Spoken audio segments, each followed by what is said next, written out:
It You being got a on mic or up, Dan? about 6:30 on Tuesday, May 21st, I call this meeting of the Easton Conservation Commission to order. We're going to skip over 400 Foundry Street. We're going to go 6 Ho Shop Street, please. Hey guys. Stefan, I think the red light has to be on as well on this. Oh, red light or green light? I think they both have to be on. I'm not sure. All right. Well, wait a sec.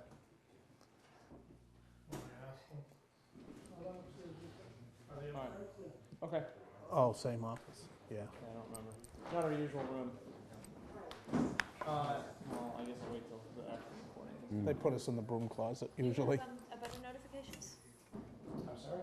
Do you have your butter notifications? I sent out the letters, but I don't get more than you wanted. I sent out clear. Did you send them out either by certified mail or in that sheet I that sent they them out stamp, the post office stamps to say that? I just sent out the letter, the list that you gave me with the Okay. abutters. Okay. Or this letter to the abutters. Regular mail, okay. Okay. See what happens. Oh, we got a red light. Don't worry about it. Is that good or bad? He gave me the list. Dan, your Yeah. mic. Yeah. You'll need your mic I'll wait at some point. No, no, no. Just gotta wait for Kate to come back down, then we can get going. Sure.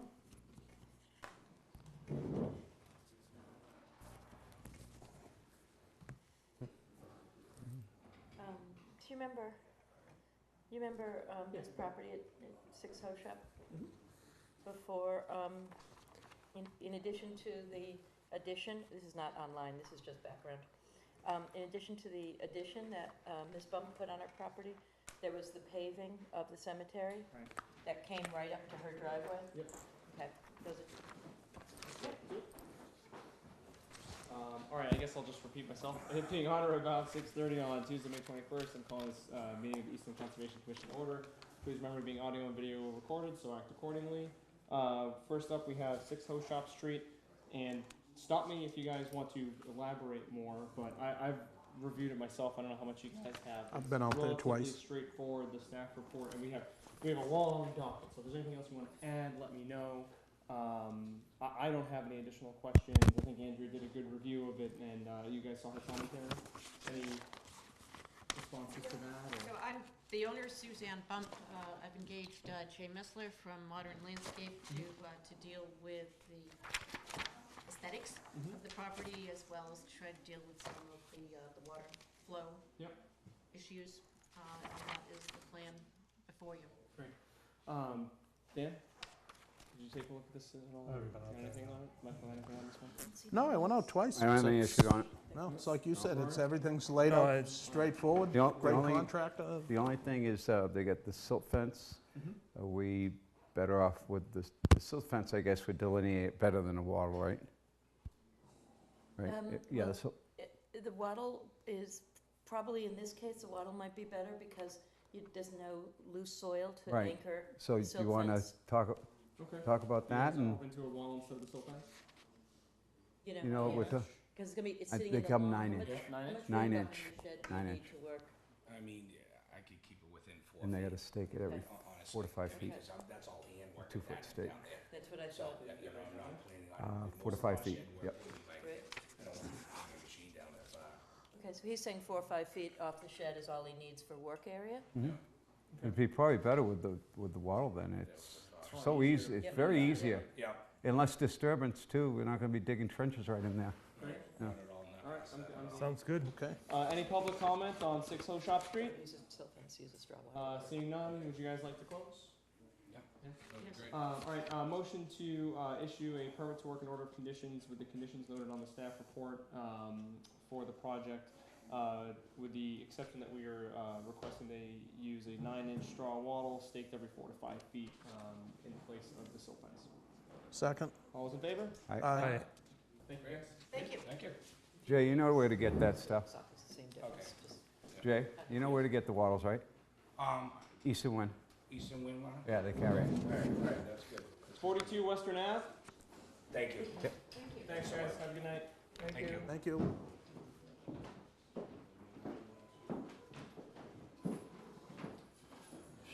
state representative when I worked for Bill Vernon.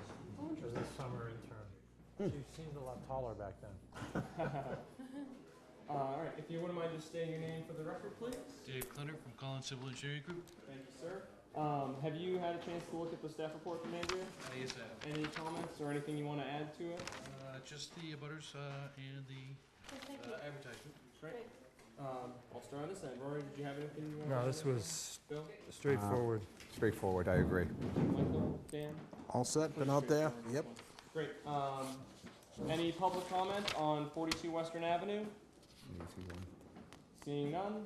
Michael Paul? Yeah, this is an easy one. Yeah, Yeah. it is, it really is. Motion to issue a order of conditions and permit to work for 42 Western Ave. Second? All those in favor? Aye. Aye. Thank you, sir. Thank you.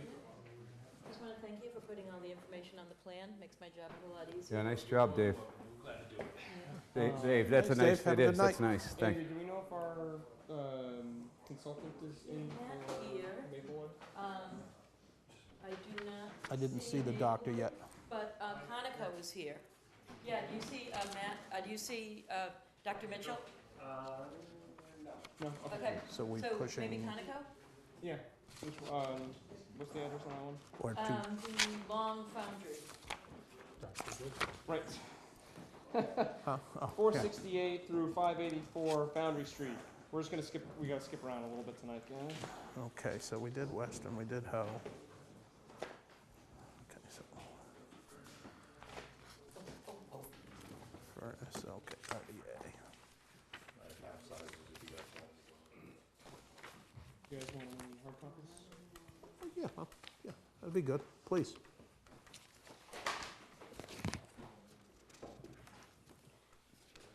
For the record, this is Jonathan Novak. Yes. Matt Barrow is here with me as well. Did you guys have a chance to look at the you. revised staff notes from the 20th? It's just a summary of the Caitlin's email of Thursday. Yeah. So I met with Caitlin over a beta back out on the site as we talked about the last meeting. Yep.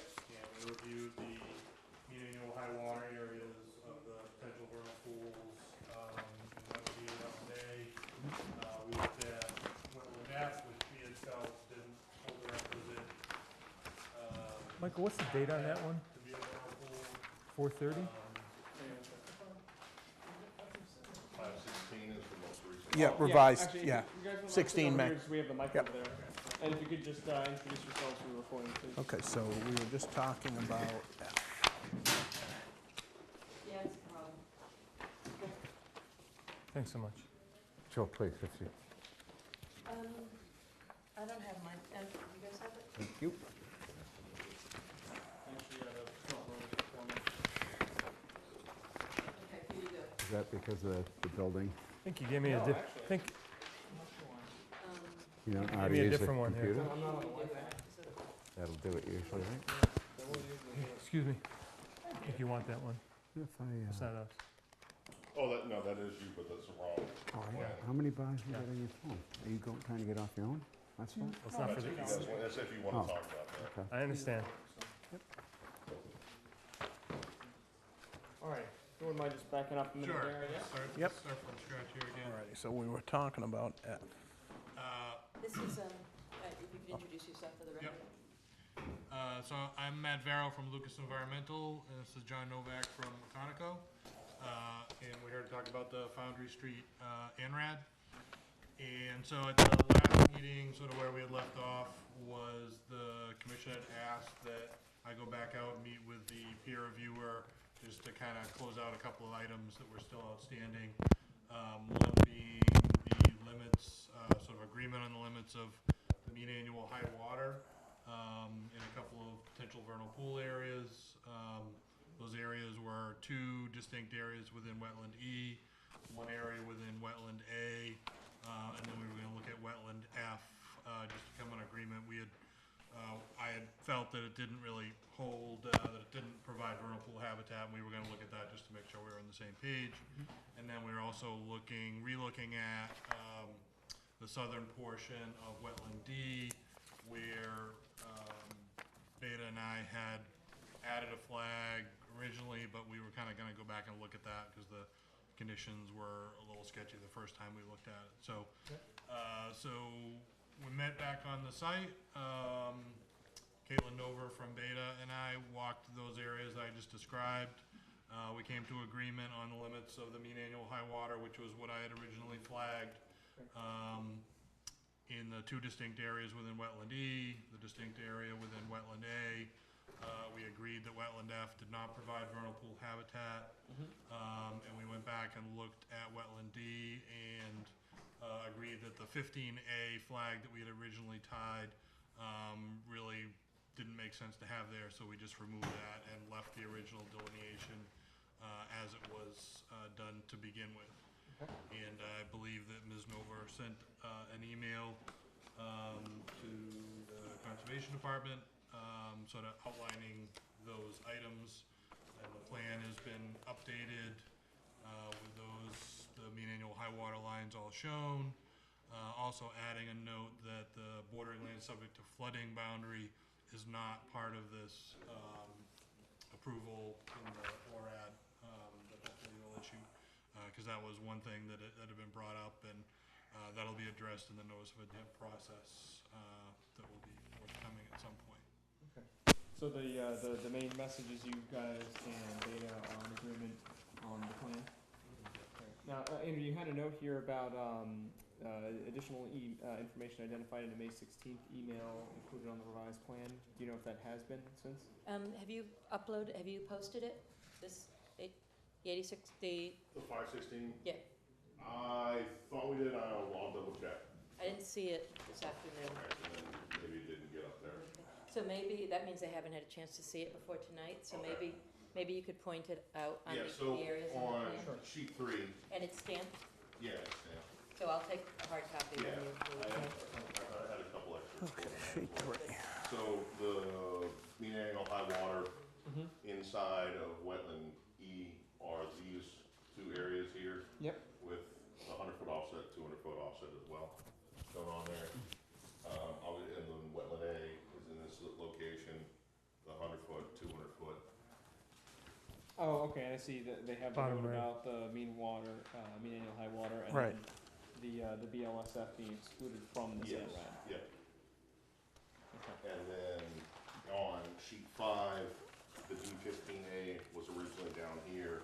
It has been since removed and reverted back to the original flagging locations, Okay. 15 to 16. Great. I guess I'll go around. Dan, any comments on this? No, I gotta get out and walk it. Yeah. Michael? Nope. Bill? In a second, I just gotta check some, Yeah. good pass on. Corey? No, I think we've finally come to an agreement on this, so. Yeah, it seems like it to me.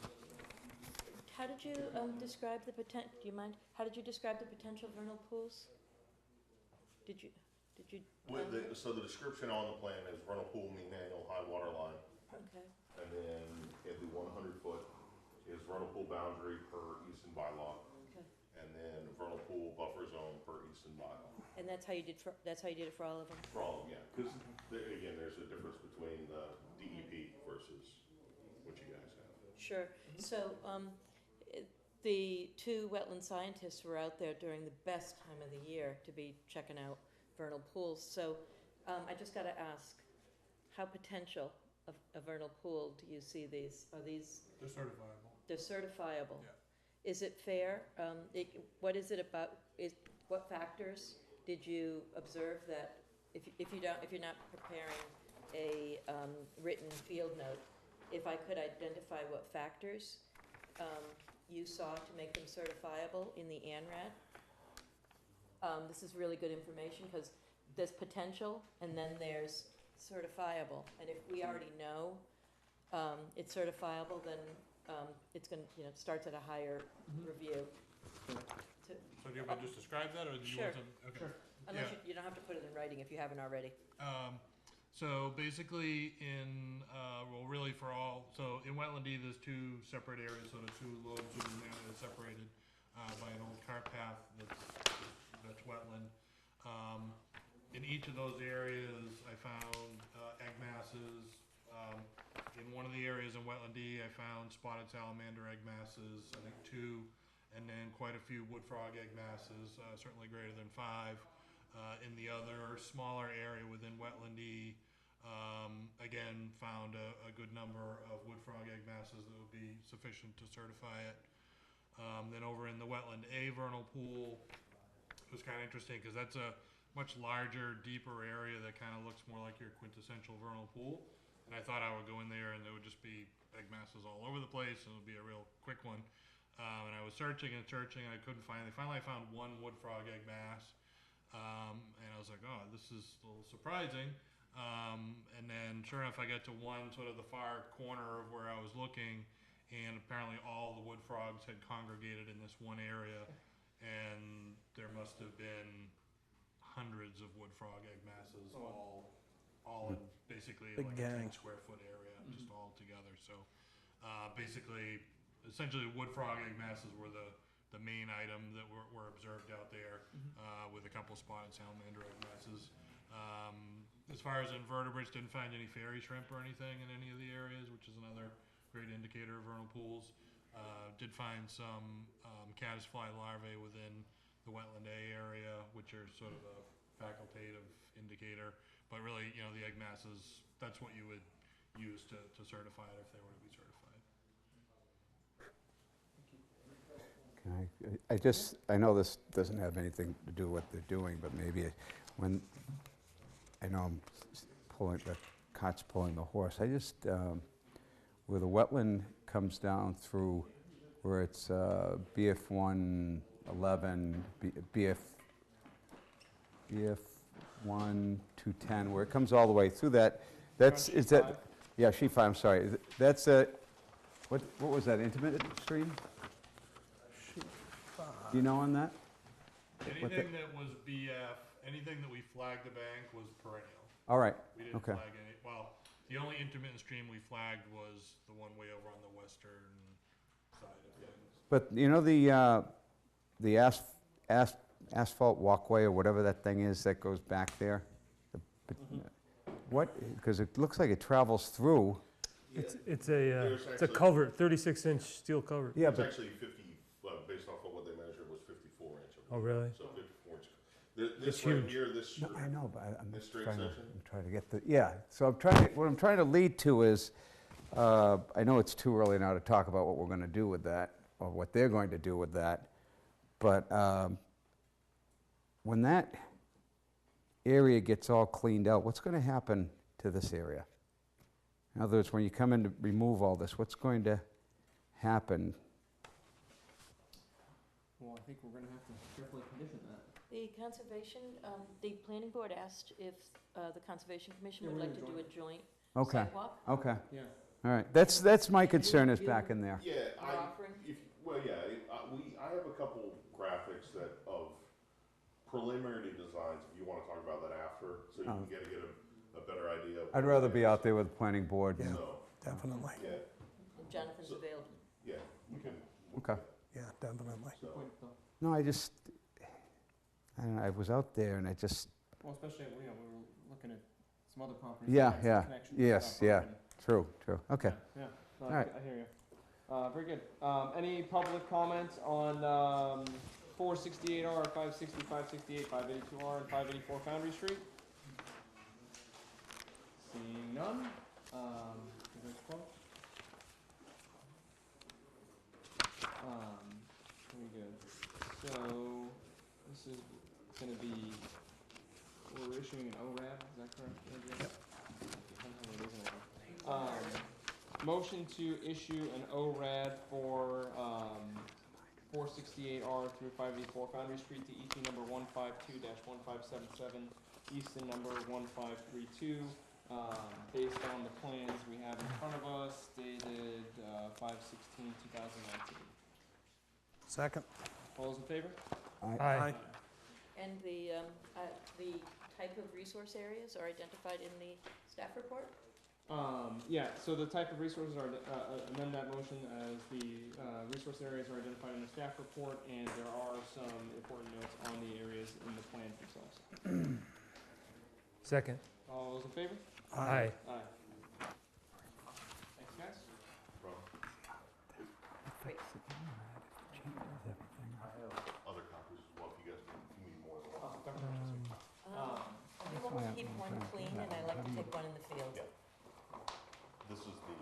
motion. I don't know what changes the ANRAD though. Consider, change what what Foundry Street next, but not No, no, so by I itself. Well, it think could, I think yeah. it's these small Oh, yeah, scale. yeah. ANRAD's based on existing conditions, right? 150 Foundry Street. How it works. I don't know how it works.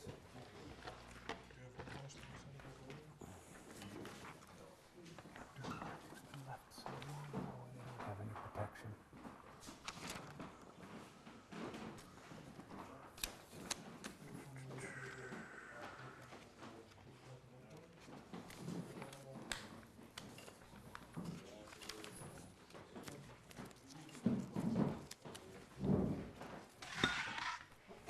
Keeping this?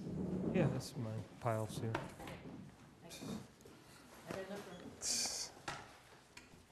Hello.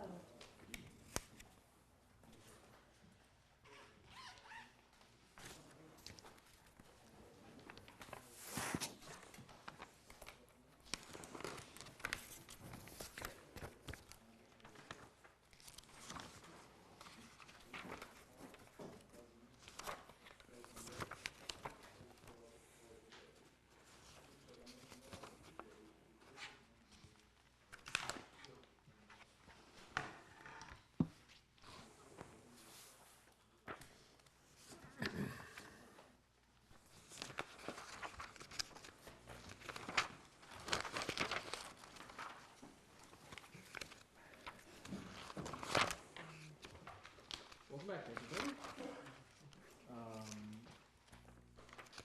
Would you prefer to have them start off, or do you want to do a little preamble here? Or?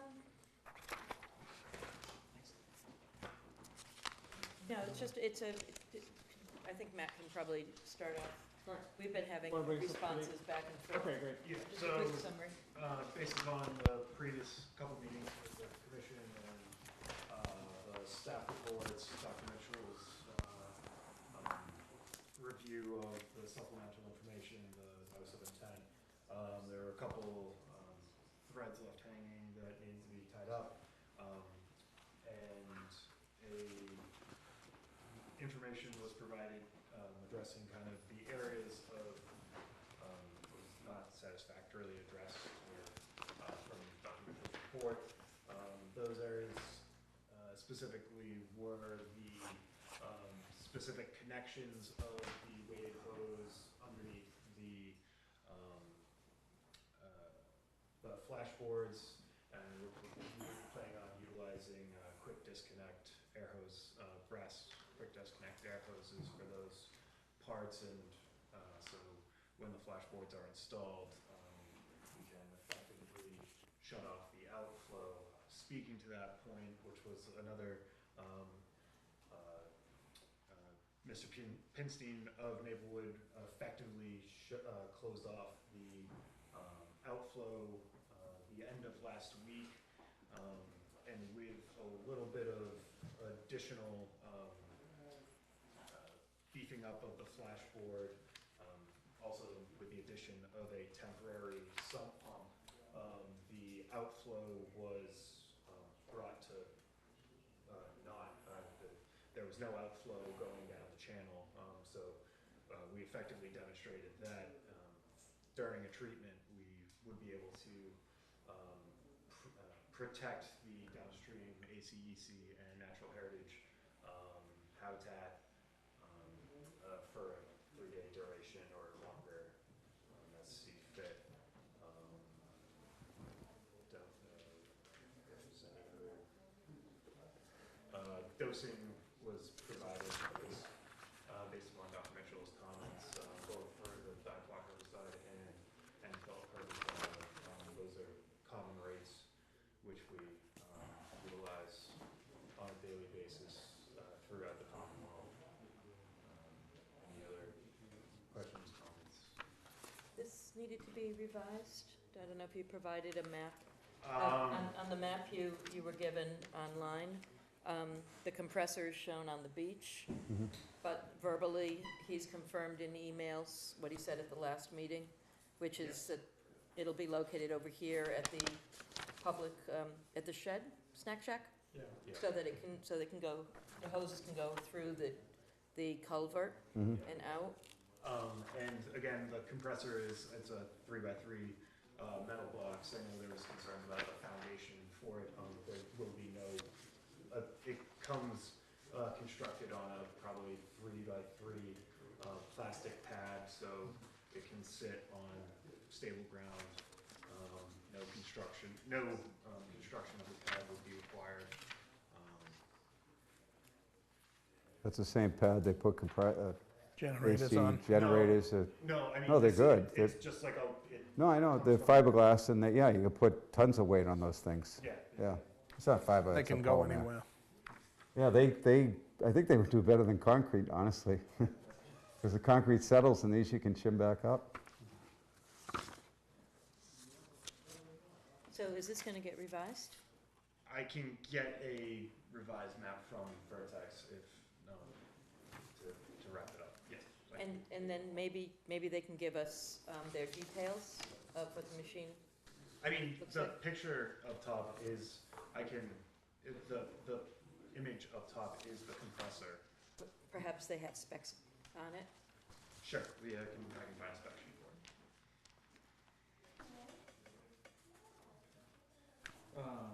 So I see, I'm just looking at the supplemental information number 2. So you provide us with some examples of some other pond management work you guys have done within ACECs. Yeah. So thank you for that. I saw you went into some more specifics on the aeration and the sampling and monitoring. So we've got approximate cost for the water chemistry and for the phosphorus. And then at the end of that paragraph, this is the current cost for the annual management program prior to sampling and area purchase or installation is approximately $5,600. Is that, am I reading that right, that excludes the 2,400 and the 450? Yes. Okay.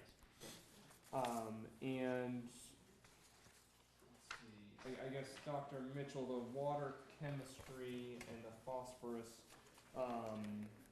do you think we would need to maintain the same rigor in testing in subsequent years after the first year? Well, I think, again, the comments I had were just in terms of, one of the things I had suggested, if you'd seen in my responses, having at least one bottom sample, top and bottom, since it's 15 feet, because I think we're kind of interested, and I would suggest that be in either the second or the third meeting. And then with regard to modification, I think once the year-end report is submitted and reviewed, you may decide you can modify it in any way. You can either leave it the same, you can reduce the number of the parameters, or for whatever reason, you can also increase it. So I think you want to have that year-end review. Yep. So. Is the intention for us to have a follow-up meeting with them on an annual basis for the first couple of years? Or are we just gonna have Andrea review the reports and we'll get them, or? I think it would make sense for Andrew to review it and it to be brought to us in a meeting to discuss. Yeah. Particularly considering, this the first management of a pond inside an ACEC we've undertaken. Right. And I think it would probably be a good idea. I think we've been presented with a lot of the information and specifics that we asked for, and I think we probably want to condition this one carefully. So if the applicants are open, it might make sense for us, for Andrea and Dr. Mitchell to kind of draft up the full, basically the full approval and conditions using the information that you guys provided to us. Let's say today we say, all right, this overall scheme looks good, and then have you guys continue to the next meeting so we can get the language nailed down on our side on the conditioning, to then say, okay, yeah, that's what we want to do at the next meeting. Is that? You could either close and deliberate, or you could have the next meeting open in order to have more discussion. Oh, all right, well, I think we'll probably, if we can get to a good point, I guess we'll talk about it at the end of our time today, what you guys want to do in those couple of paths. But. Can I just say something? Yeah. Dr. Mitchell, when the air rating system's running, will there be a lot of change to it, to the pond, do you think? think there'll be a lot of change No? to it. I mean, you know, it's one of those things that's more preventative, so the best thing is to have something that reduces the frequency of blooms and keeps the fish happy, basically. So I don't think you'll see, you know, I don't think it's gonna profoundly change it. Okay. You're trying to kind of avoid adverse effects, you know, and the ponds eutrophied, it seems, Yeah. basically. Yeah, yeah, yeah. And this is a way of kind of, you know, moderating it, Okay, so. thanks. I was just going one point when maybe it would be useful to think about, and this is something I had a discussion with Andrea today, is that every year, as part of their necessary permits to get, they have to submit a site-specific permit or application applies herbicides, water, which is pond-specific. And I was suggesting when these are submitted to the state, they get CC to use. That gives you a reminder. Because what this does also provide information about this and also vegetation, description of the action and the map. So it's actually a good reminder to you of what they're proposing to do. Okay. It's their annual, it's really their annual I plan. can pass this around if you haven't seen it. This is just Well, that would be a good barometer, because if the information comes in and Andrea's happy with it, I guess for lack of dumbing it down, and everything looks copacetic, then there's no need to schedule me. If there's something unusual in there, or there's something different, Right. then we can schedule Just up. a reminder they're doing it. And Right. And one Yeah. of the things that I think they do is that when you have, early in the year, you typically come up with your kind of ponds you're gonna do, and I understand you try to get those things together kind of well in advance. Yeah, I mean, we're preparing some now too, just we'll get contracts back to us. But yeah, that's usually done March through May on a good year. Did you guys have any comments back to Dr. Mitchell's comments? No, Excuse me. Did you guys get them? This document, you familiar with that document? not very well, no. You 17th, wanna take a peek at that? it's been posted That's just since the- Thursday. I didn't see it on Do you want to take a minute to? yeah, sure. In brief, it's a series of recommended, conditions. Conditions, orders of conditions. One thing, with the first year of the maintenance, of the monitoring report, if it's possible, if you're both amenable, to have peer review of the first year, so that it's not just me, Yeah. but it's actually, maybe we can ask Dr. Mitchell to take a look at the results of the first year, and then give us recommendations. If that's okay with you, I There's think something he's yours been is- very I'd be reasonable. happy. I have some follow-up questions, if you don't mind. A quick question on what they just added. What is the cost for something like that, Dr. Mitchell? Well, For you I to come think in and- basically I would be no more than, you would probably have them review the document and then write a letter report. So I think it'd probably be no more than 8 hours of my time, or about less than $1,000, if Okay. that makes sense, so, something like that. Seems It's- pretty reasonable. Unless there's It's an something ACEC, that, it's I would touchy. say, unless there's something, I'm sorry to interrupt, but unless there's something different than we expect radically, so. Right, yeah. Of course. There's something way out of the ordinary and. Right. I don't anticipate it. Yeah. Well, and there's nothing that says that you. No, that if well, you have then any that's just, questions, you that can we get- have more, get your- plenty of safety valves got it. built in. You've got his contact information. I would suggest a not to exceed thing in case there's some reason. I know, that it's we would wonderful, need isn't to done further and review the customary. So I just had a few questions, if you don't mind. So the aeration typically will run from April through September? Is that the plan? Yeah. 24 hours a day, except when we're doing treatments? Yes. Okay. And that isn't, it shouldn't impact the recreational use of the pond at all? Is there any potential impact for that? Is there? No. Okay. So you used a sump pump on the outfall side of when you had the flashboards in. Just describe to me, were you seeing seepage? How much were you seeing? I'm just worrying a little bit about the sump pump failing and having problems down the road. So, Yeah, very little was coming out. I mean, the welder, Pete the welder actually designed this flashboard. yeah. The actual Made wood. out of stainless steel, yes. So on a pulley system, come down and see it. It's pretty amazing. So there's very little coming out, and, we figured just for, a backup, Right, that it was fairly dry. I think one of the pictures I showed you was even before the summer. sure. There was no flow. So they're not wood boards, they're, It's a board, so it's a pulley on it's Okay. it's like a board, but instead it's made of stainless steel. So what he did is on the two sides of the stream, he put some boarding, some plastic boards, and then he has the stainless steel board coming straight down. So it's very snug. so it has one height. It's either You can do it all on a in pulley. or You can do it all down, or you can raise it. and the water will go through the bottom, okay. So the sump stays in there. Pump can just stay there, you can take it out. So the only time it would be in there would be when the board is all the way down. So if you were worried about, Roy, you could put those sumps in with the alarms on them too.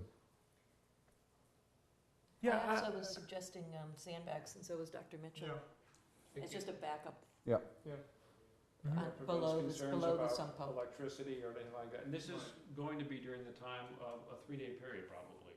So it's a relatively small, and for that, you could throw some sandbags. We'll monitor it too. Yeah.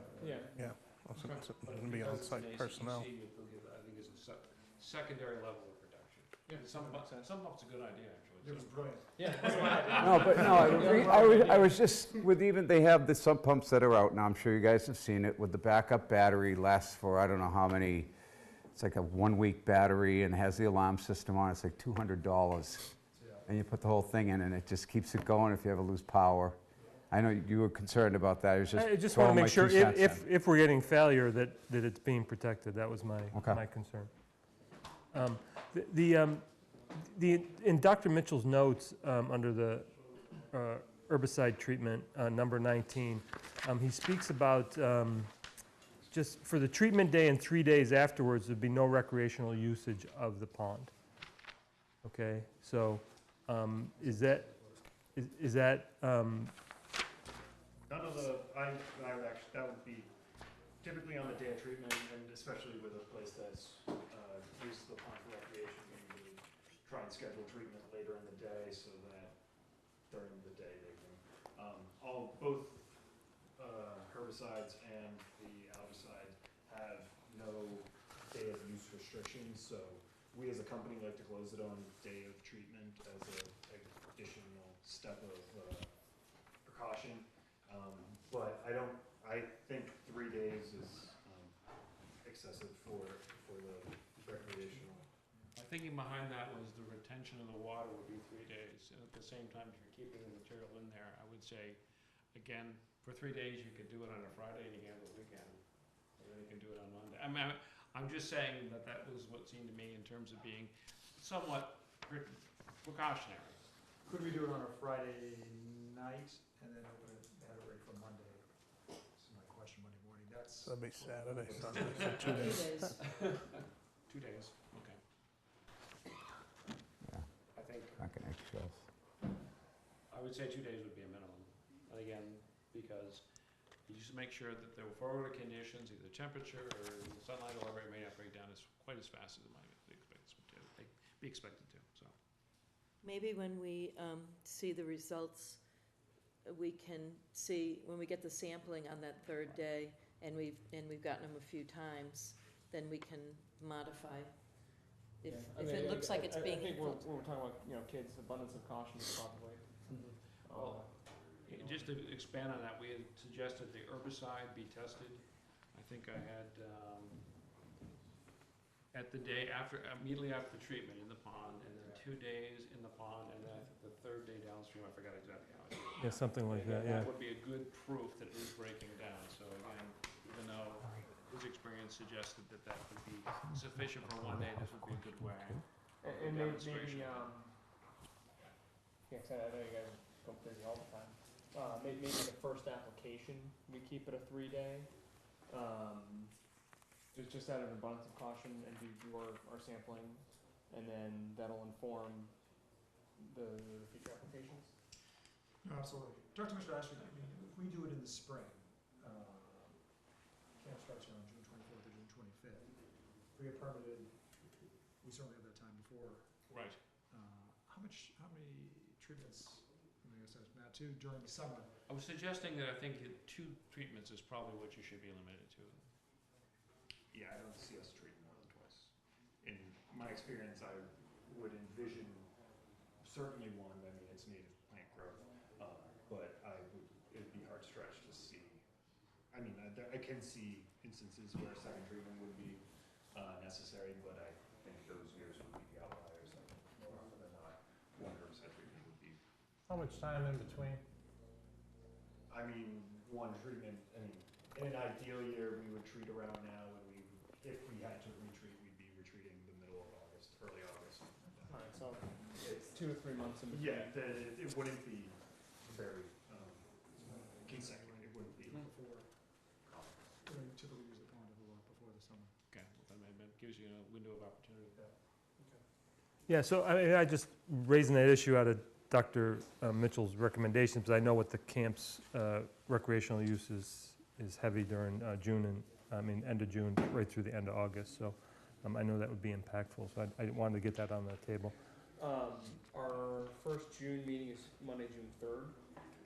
So if we were to, basically conceptually agree on all these conditions and everything today, we get it in the books on the 3rd. And when does camp start? Monday is June 24th. So I'll give you guys a 10 few days. My weeks. turn, yeah. 10 days to 13. Does that give you enough time, because you said there's a waiting period? Yeah, the appeal period for the order to get recorded. Get recorded right away, and then the appeal period, you run the risk. Right, If you were to start. exactly. Right. So that's why I usually wait for the 10-day just to, if there is the risk. Yeah, I mean, we could very well be treating before. Yeah. Does that timeline work? I was been asking that we get it done before the start of camp. I mean, I think what I'm hearing from Stefan is that the draft conditions will be prepared prior to the meeting, and then it'll just be a matter of tweaking them the night, giving you a chance to read them, Yeah. because we'll stick with that Friday noon schedule. And, but we really will. Yeah. And then it should be, if they're already written, that getting it out is just a couple days. Yeah. Okay. Corey, did you have anything else? Just one question, and it's a clarification. On the foliar application, item number 24, there's a frequency, I'm just a little confused. I think we might be missing a word here. It says shall be conducted yearly? Yearly. Yeah. Yearly, Yes. during July and August, so. I was going to suggest modifying this one. Dr. Mitchell and I discussed this today, that because this is the read on the land, Yeah. that perhaps the first year would be July, but then the second year, go out and do an evaluation in the springtime. Try to knock it back in the spring, and then if you have to do it again, later on in the growing season, July, August. Knocking it back meaning. If you hit it now, this year, If we treat it this year. then check again in the spring of next year. Don't wait for the growing season. Okay, yeah. Get it when the shoots are just coming out. Okay. Knock it back, and then Cut it back. this is actually an application of an herbicide, so it actually is going to be. I assume it's going to be spray right onto the stem. Yeah. The leaf, right? Yeah, it needs to be growing. Foliar. Yeah. But it gets drawn into the roots, but they're never 100% effective, so. Right. Yeah. Okay.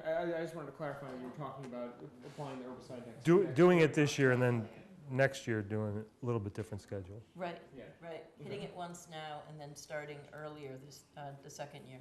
Okay.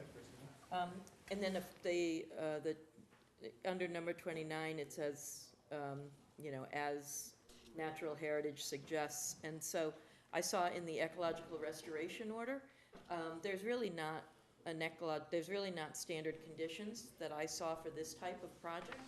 But for habitat restoration, they had a really good idea of photo document the monitoring with the early pre-conditions, and then after, and then post-conditions after the herbicide, probably at the end of the growing season, not in winter.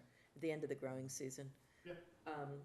And so I would like a coverage map, I think would probably just to help the photos make sense. As a backup, Natural Heritage said that if you're wildly successful with this herbicide, then perhaps you'll have bare spots, and you'll need to consider planting other native vegetation so that you don't Get it have an back. opportunity for the Yeah, to come back, right, right. So that becomes like a second year if it's needed. So it would be a condition that you have the ability to trigger, but you don't automatically say replant. It would be based on the replants. Okay. That makes sense. It's kind of a 3-year, pretty flexible, this trigger starts or doesn't. So I think that considering the use of the pond for those 3 months, I think you should be very careful about what Dr. Mitchell has suggested here, so that if you've got feedback about this, that, you know, I know we had some discussion here tonight, and there might be some window there after the first one to not impact the daily use. But I just suggest that you know, we'll get this, understand that Andrea will have this up on the Friday before our Monday hearing on the 3rd, on the 31st, so look for it. Keep on looking for it. If you don't see it at 12, it might be there at 12:15. Then look at 5. So it will be there, because, you know, this is an important project for us, and it's an important project for you, so I want to make sure that we're all on the same page, would be my... No, I'm all set, I'm all set. Good. Any public comment on 150 Foundry Street? Would you guys like to then continue to the 3rd, and we'll... Yes, I didn't know what the close that They're giving you the opportunity to be partners in this whole thing. Okay. Yep. Can I ask that you revise this? Yes, I'll get that. Okay. And thank you guys for all the details and everything you got to us. It's very helpful. And thank you, Dr. Mitchell. Really, very helpful. Dr. Mitchell's comments? All right, motion to continue 150 Foundry Street to our June 3rd meeting. Second. All those in favor? Aye. Aye. Thanks, guys. Thank you. Have a good night. No. Goodspeed Lane. Good speed.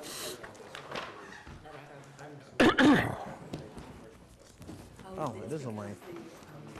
I thought it was just, no, I thought it was Goodspeed Estates. But now that you have it. Goodspeed Estates on Goodspeed Lane. Oh, I don't know. okay. There it is, lot 2, 3, 5, 6, and 8.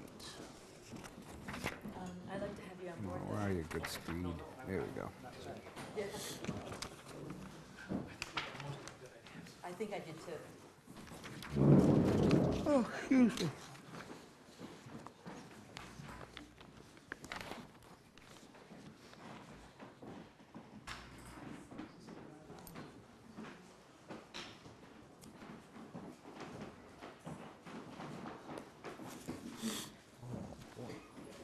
This is a big switch from Todd to Frank.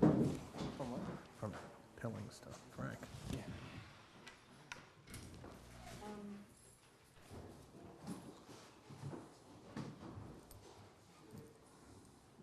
Who's next? Goodspeed. Goodspeed.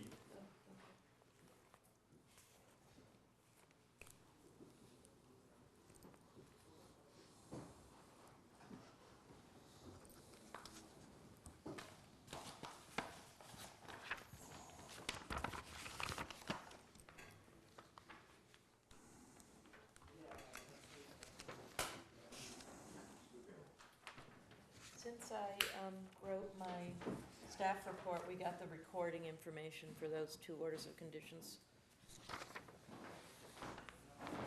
For... The Comment 11. subdivision. Oh, okay.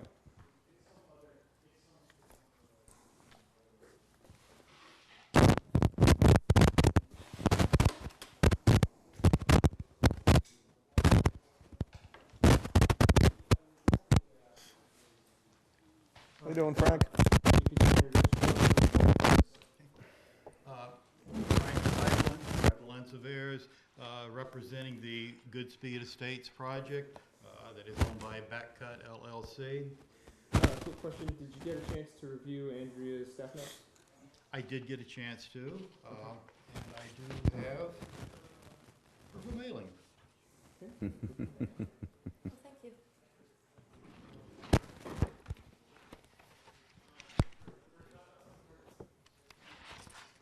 And I guess Andrea, the siltation controls and repairs that were done this week? Yes, the excavator contractor was on site this morning, gave me a call to check, to make sure he was getting the areas. There were 3 areas of concern. One was right at the common drive. It'd been silting in for a while, and so he had already put the silt fence in front of the sock. But there's a plume, and he missed it. He couldn't find it. I'll have to go back and, there's sand that's come into the pond, and so we need to get rid of that. But over at the cul-de-sac, where the big piles of loam are, and between the big piles of loam and the grassed system, underground system, there was a siltation out beyond the silt barrier there. So he put another silt fence in. It didn't go into any wetland area. It went into the buffer. So the silt is still in the buffer, but it's not very thick. Yeah. And so It's just, is it sandy? it's mostly sandy. It's the lighter But stuff. like fines, like fines? Yes, the Yeah, fines that, yeah. that flew out. But he's got a silt fence in place now there. And the third area was the weir. The weir was a marvel of engineering, given the high water table over the winter. And I commented to the applicant that it was really wonderful that we had, the planning board has an engineer who does construction oversight, and I padded his budget. It's smart. For that weir. And That's he smart. was so helpful. He was so helpful. But now we have a, so problem averted, but silts had to be taken out of the stream, downstream of that. And we now have a buried compost-filled silt sock in the stream, which is horrible because it's one of the silt socks that doesn't have a biodegradable cover. I've been trying to add that single word into our conditions. So it is totally saturated compost with a nylon cover on it, What color is the, black. oh, it's the 2-year stuff. So it is an upstream and downstream, and they're buried in the sand. And so the only thing I can think of is that we cut it, and when the water warms up. How much is it, Barry? Huh? How deep? I mean, those are heavy anyways. No, I know that, but the thing is, those socks are 2-year socks, and when were they put down, and they are removable. That's still, yes, they can be, if it weren't so darn heavy. No, I know, but no, you wrap a line around them and they come right out. Okay, so they are now buried at grade. The downstream one has silt right up to the face of it. Yeah. And he put good sized river stone on either side of it, because he knew that I kept complaining about the downstream. So that's buried with river stone on either side of it, and it's pretty much flush with the bottom. The other side is probably up from it's under the water, but it's probably up from the pond by about maybe 6 or 8 inches. How long is that, the part that's buried? How wide is the stream? Maybe 12? Yeah. And then you have to get up the banks? So you think it should be just cut and let the... If you can think of something better, I just I can't just, imagine. it's not, I know it's heavy. There's no machine that can get out there anymore. Oh, that's the okay, all right, I didn't know that. Yeah, Because what they do is they'll wrap a nylon around it like, what they used to call it, like sort of like a Chinese finger or whatever. Yeah. And they do that, and as you pull it in a direction, it holds it together to yank it out, but if you can't get a machine out there. We could talk to the contractor, but You definitely can't get to on the other side of the stream. Yeah. And this side of the stream is pretty soft because it's brand new grass. But Al's So you have got, to put some kind of pad down. and Drunas has got the big machines, He and knows how to do they pick up small little bobcats and put them right on the other side. Because I personally would rather see it just yanked Okay. out instead of, it's Take a pretty rip. easy to do. All Yeah, you need I is mean, a I'm- toe strap, Bill. Yeah, Toe strap it with a slip knot and just run 60 feet of toe strap back to the lift hook on the big excavator, Yeah, and just curl think it and it'll just really give it a pop. tug, tug, tug. Yeah, I If think, you're around, why don't, And why don't, yeah, I could shoot there, sure. the worst that happens, we end up with Andrea's idea where it does. But I think the sock will hold, like I said, I if you think just so. wrap that. yeah. And that's soft too, so it's not going to cut in with the toe strap, with a slip knot. There's nothing to Set it up for shape. me, I'll meet him, yeah. Okay, And okay. just give it a nice slow tug, and So it that's, should. that's the last of, he's, all his common areas are seeded. And so, once he gets into his construction, he'll have new problems. But right now, this is the last of the unstable area. He's pretty lucky, though, with all this rain, to have got that so stabilized. That was, It wasn't luck. it wasn't luck? No. What was it? He was on it. Yeah. No, but that was, the rain we've had has Yeah. been horrible. Yeah. And the lawn isn't even, with all that water, you think he'd have red thread and everything else, and he doesn't.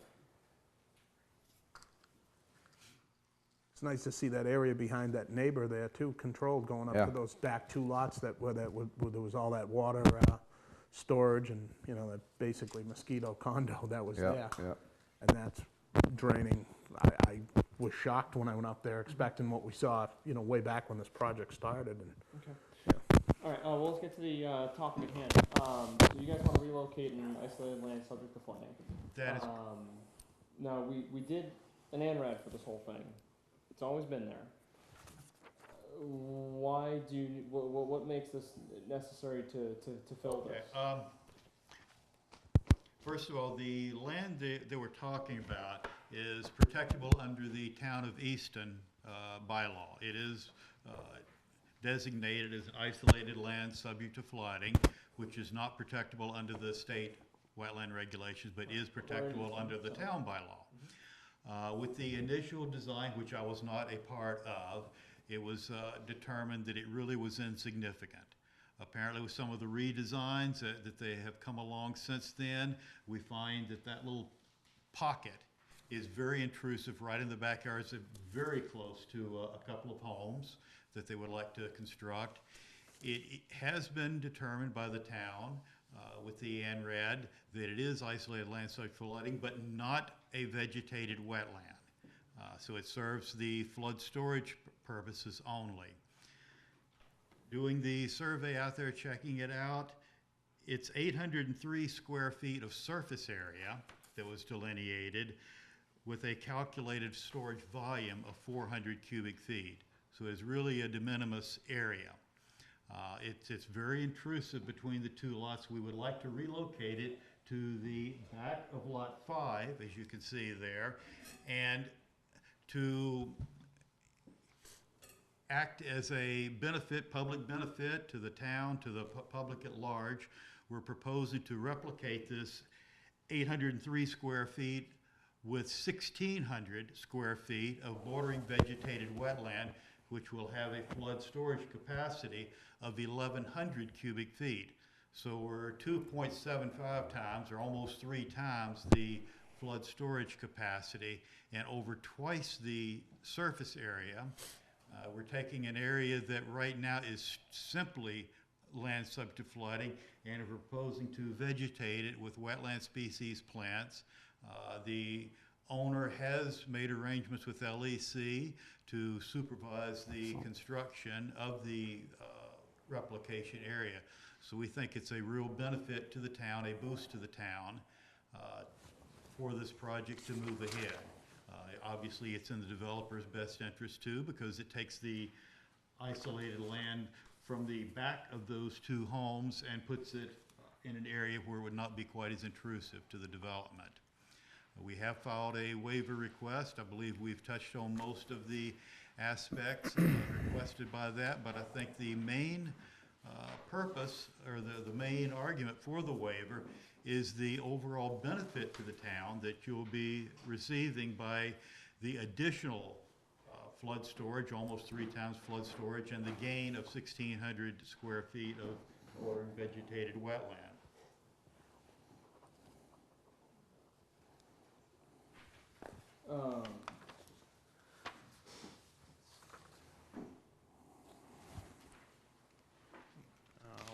I guess I gotta gather some thoughts. Michael, do you have anything on this? Well, a couple things. Going out there and looking at it, I would agree, I guess, progression of the progression of the project, I guess, would be as you know, Frank stated, way back when we did the ORAD, it, you know, it seemed to be insignificant, so there was no, I would have been opposed to calling that isolated the whole time. To me, it's, as you said, it's a small area. Didn't think much of it along, and now I've gone out there 4 times in the last, you know, probably 4 months, looking at it. And now that the grass has come in and looking at it, and in a completely unrelated way to our work here, to me, to build 2 homes there, what are we gonna do? Build a brick wall around it in each of the backyards? Like, to me, it's a safety thing. There's it's a big hole there for people to fall in. It's a walkout basement. You know? I was out there today staking the proposed locations of the homes, and the back corner of one of the homes was right at the top of the bank, sloping down into that area. Not actually in the area, but right on the bank, sloping into it. The other thing I like is the upside of the increased flood storage, and again, also the going back in history, the donation of the conservation we received with this project, you know, kind of looking at the project as a whole, a lot of upside for the town, compared to, again, going back to what that area was for those who know the original road with all the debris, the invasive plants, the way the water, as I spoke, the storage, the way it was behind the neighbor, I believe it's lot 7 and 8, going up there. There was that one neighbor's backyard that was just, it was just a mess. And as Andrea spoke of, the beauty of how well that weir is working is just phenomenal. You know, it's such an improvement over the whole property as a whole is so improved. So for this ask, I don't have a problem with it. I went out there this morning because of the heavy rain last night, so I wanted to see what it was all about. So I did a couple things there. So I went out early this morning, saw the crew out there working. I didn't know that was what they were doing out there. I couldn't find them. There was 2 trucks there. I'm walking all over the place. I couldn't find these guys. Were they hiding on me? Or what was So anyway, I went out and went there and I measured the water. It was 8 inches deep at 9 o'clock this morning. At which point? On the isolated body. Oh, What we're here. talking about. So then I went out there at 6:15 this evening before the meeting, and it was down to 2 inches. And then at 9:30 this morning, I did a soil in 2 areas. I did 2 soil probes down 18 inches to see what the material is. And it was pretty much the same, but I didn't find anything hydric. And it had actually it had a little bit of sand in it, but it had a lot of fines in it too. And I think that's the only thing, but it is draining. So over a period of 9 hours, it went down. It'll probably be dry tomorrow. And how much rain did we get last night? We got quite a bit of rain, and everything, especially with the way this is built right now, all the water is coming off the property and going at this thing. So I expected it to be holding a lot more water, and it wasn't. So, but I'm looking at it, I want to look at it, first of all, what they're proposing doing that out there. I know the soils on this project because I was out there doing holes there back in the 90s. So where they're going to be proposing to put this replication area, LEC has done replications in the town before, and they've come out wonderful. And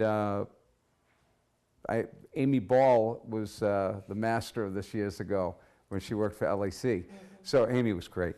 So they come in and they'll put certain types of logs in there that the critters love, and it will become a vernal pool. So that's not the way it's proposed right now. I know, but what's going to happen though with those soils, with that soil out there, it probably will. Are you speaking of the replication area? Yes, yes. It probably will, which will be good, obviously. But I'm looking at also the area though that we're talking about here. I'm looking at, with every reaction, counter reaction. So once you build those homes there, I know looking at the garage elevation and looking at the house elevation, and you say it's going to be a full walkout, but I don't see how you're going to do that as a full walkout, keeping the conditions like that. It's going to be an erosion nightmare. This is going to be filling up with sediments all the time, and then with the garage at the elevation of the floor at 127.5, and then you go back 20 feet behind it, you got to change over 8 feet in elevation. So now that wall in the garage has to be built as a retainage wall, not also, so the footing's going to have to be, who knows, it's going to have to be engineered probably 6-7 feet wide on the insides so it won't you're going to create a cantilever. Otherwise, this wall will fall right into this. It'll wash away. So I see once these houses get in here, I think this thing is going to be causing more problems for us in the future. So I think the recommendation of filling that in is smart, and doing the replication, increasing it by twice, because this is going to come back and haunt us. This here is not good construction. That's my belief. This is not good construction unless this is smartly done in this area here. So if that's the case, why wasn't that proposed initially? I mean, this plan is at least 2 years old. I know why. I believe I have that answer. Okay. It's because of the engineer. Yeah. And the engineer was... He engineered in a way that was going to get us to this point today. That's my point. He was very deficient. But he knew we were going to get to this point because of the way it's designed. Yeah, of course he did. It was designed right Well, in the that's it was designed. 5 feet from Designed the bad. foundation. I know. But that's my point. Is that 2 years ago they made a proposal to us to put this number of homes on this development, and knowing that putting at risk these homes in lots 2 and 3, and we were going to be pushed against a wall to make those more successful by allowing this this replication. Poorly designed. Well, why don't they move the house and the Or garage very over? smartly designed. No, why don't they just move this over here? Restriction on your building. That's your building Well, lines. I'm just, it's a legitimate question to ask, is that, You got to stay so far off of these given this is lines. my first So they gotta So- stay this look far at this off, right? plan, is, Yeah, so if you slide it like... it seems like this was a slide it problem to over, begin I with. thi- I It was a think you're problem gonna from the beginning. still get the I washout. can't answer that because You're I gonna have was to not retain. involved You're in the gonna have to project retain. at that time, so I I really think they can't were give you an answer to that. Yeah, but they will Okay, but, so I'm looking at it from that perspective. Sure. Is that, like, okay, we'll come back to them later because we won't have a choice to do this. No, that's not, no, that's... And I don't No, we had know. sorry. Yeah, that's not We okay. had, if I Retainage is recollect over here. too, we had, Yeah, it's not doing anything for this. This is good. Look at that, 126. it was very contentious 120. with that engineer at that 6 foot time, change with in several elevation. projects, and we were up It's- against a 20 board feet. change, 20 multiple feet. Mullins, 20 and it was feet. The it was garage is essentially 24. It's looking less. like, if I remember Go correctly, skiing on that? that it would have had to start the entire Do the math on it. permitting 6 foot process change over elevation through, over 20 feet. because of a board It's change.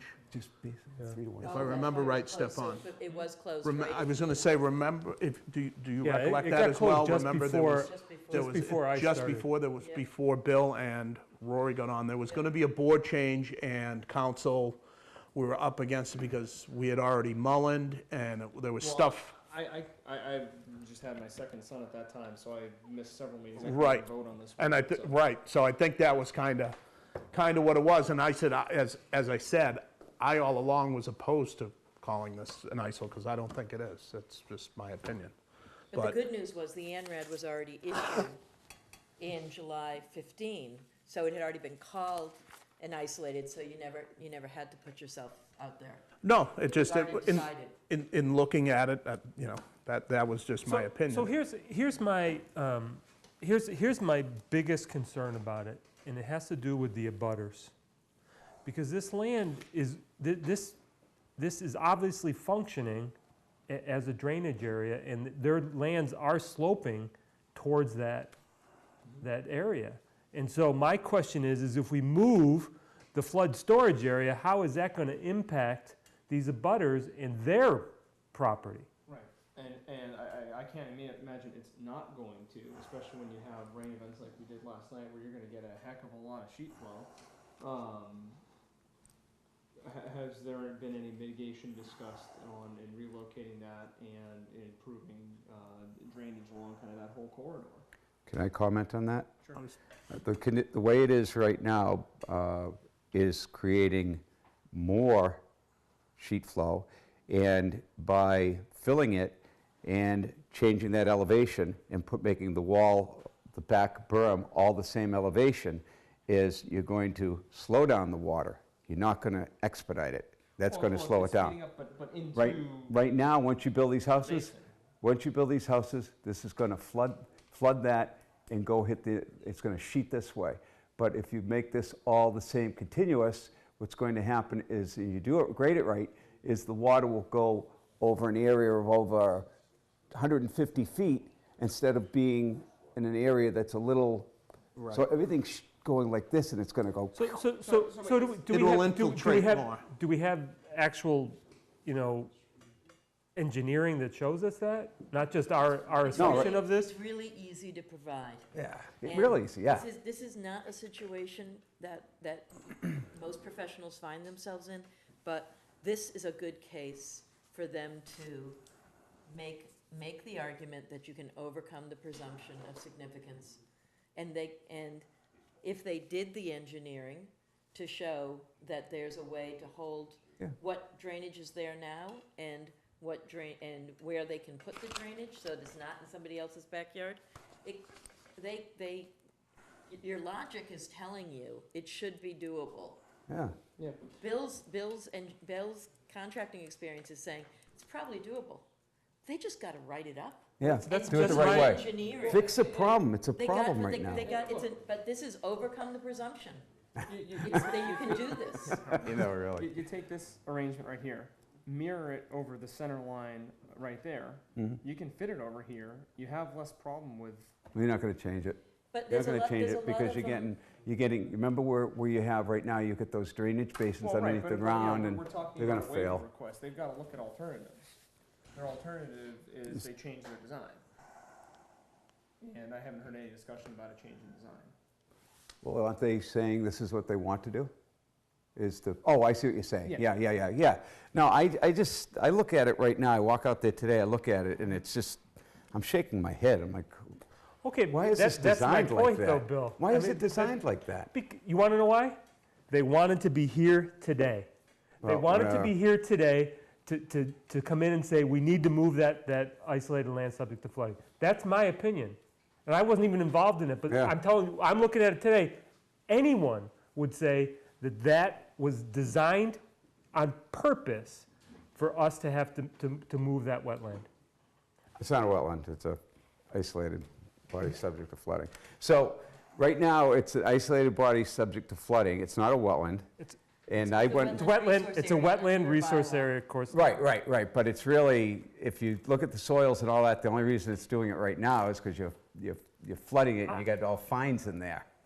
So they can do a couple of those borings. Yeah. And they You'll can see. do the drainage. I did it, so you'll see. So, in Andrea's notes, she talked about the applicant having the burden of overcoming the presumption of significance of the wetland resource area with clear and convincing evidence. I think we have to see that if we're going to make a decision on this. I do have some additional comments then regarding the presumption of that.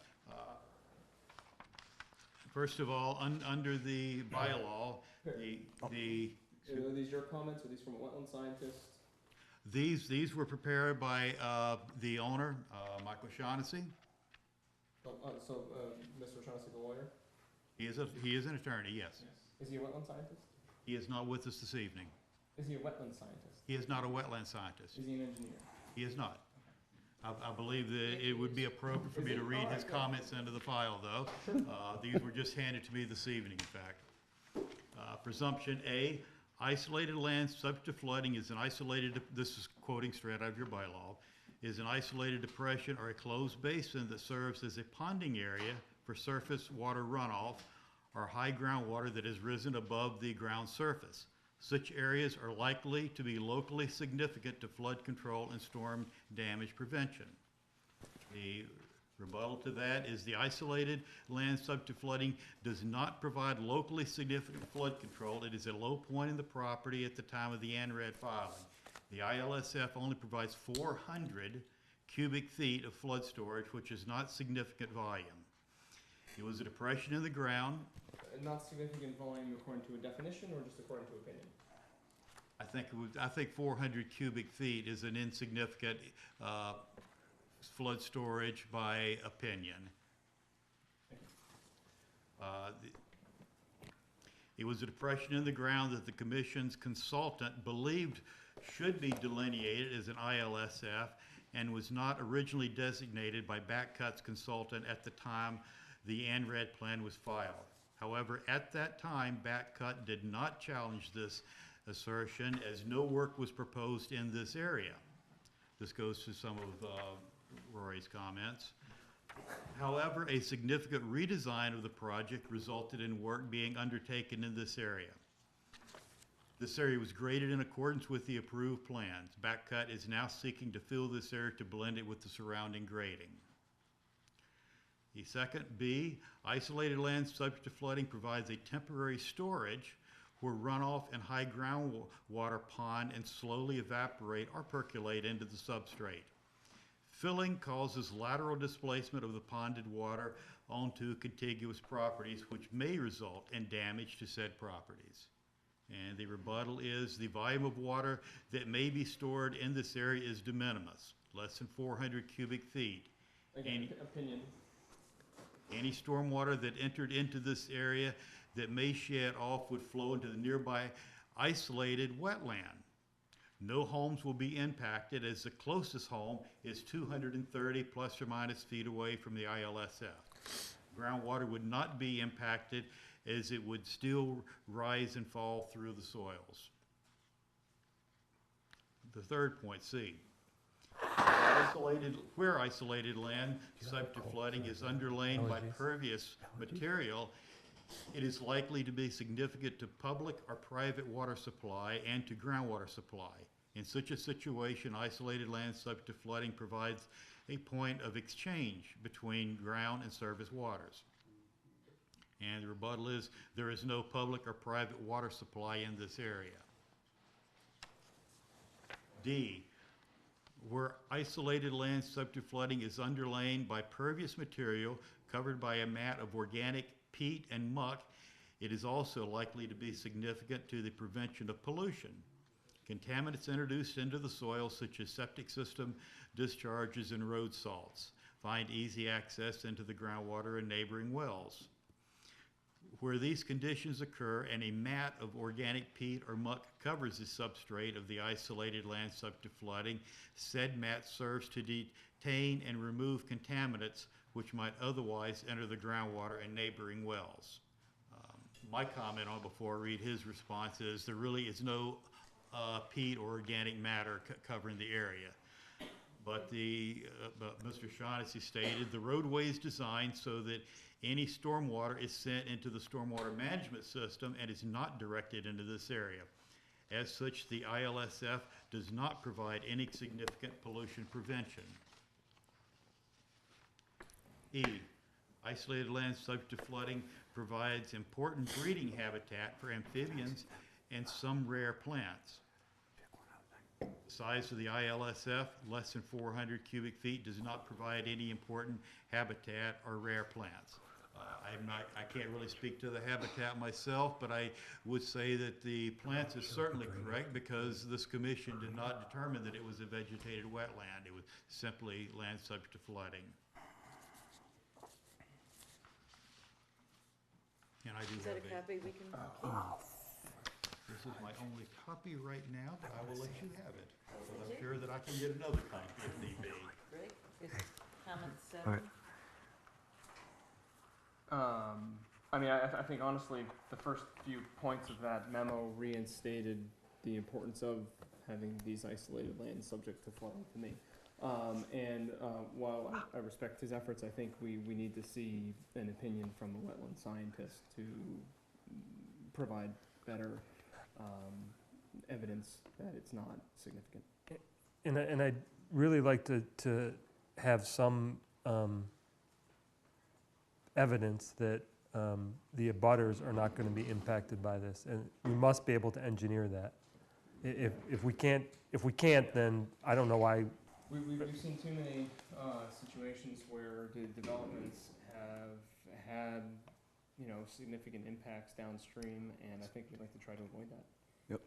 And as another point to that, the drainage system is in place right now. And the water is not going into the drainage system, it's going into this pond. So there is some need to direct water. If the drainage system is over-designed, as Michael has said, then maybe there's capacity. But you have to redirect the water to not go in this location. Andrew, you know what I would And I think they have think the about? engineering ability Yeah, to but do you know what that. they should do here? If you look at the elevations, the way it was working, you got that area, it's like 119 to the basin, and then where it goes to the back, it's down to 117. Why wouldn't you just put a curtain drain in there, a collector? It's your favorite thing, man. Just a collector. There are certainly ways to engineer it so that it doesn't go over the stone wall. Wise guy. Yeah. But that's not your problem. They have the burden of proof.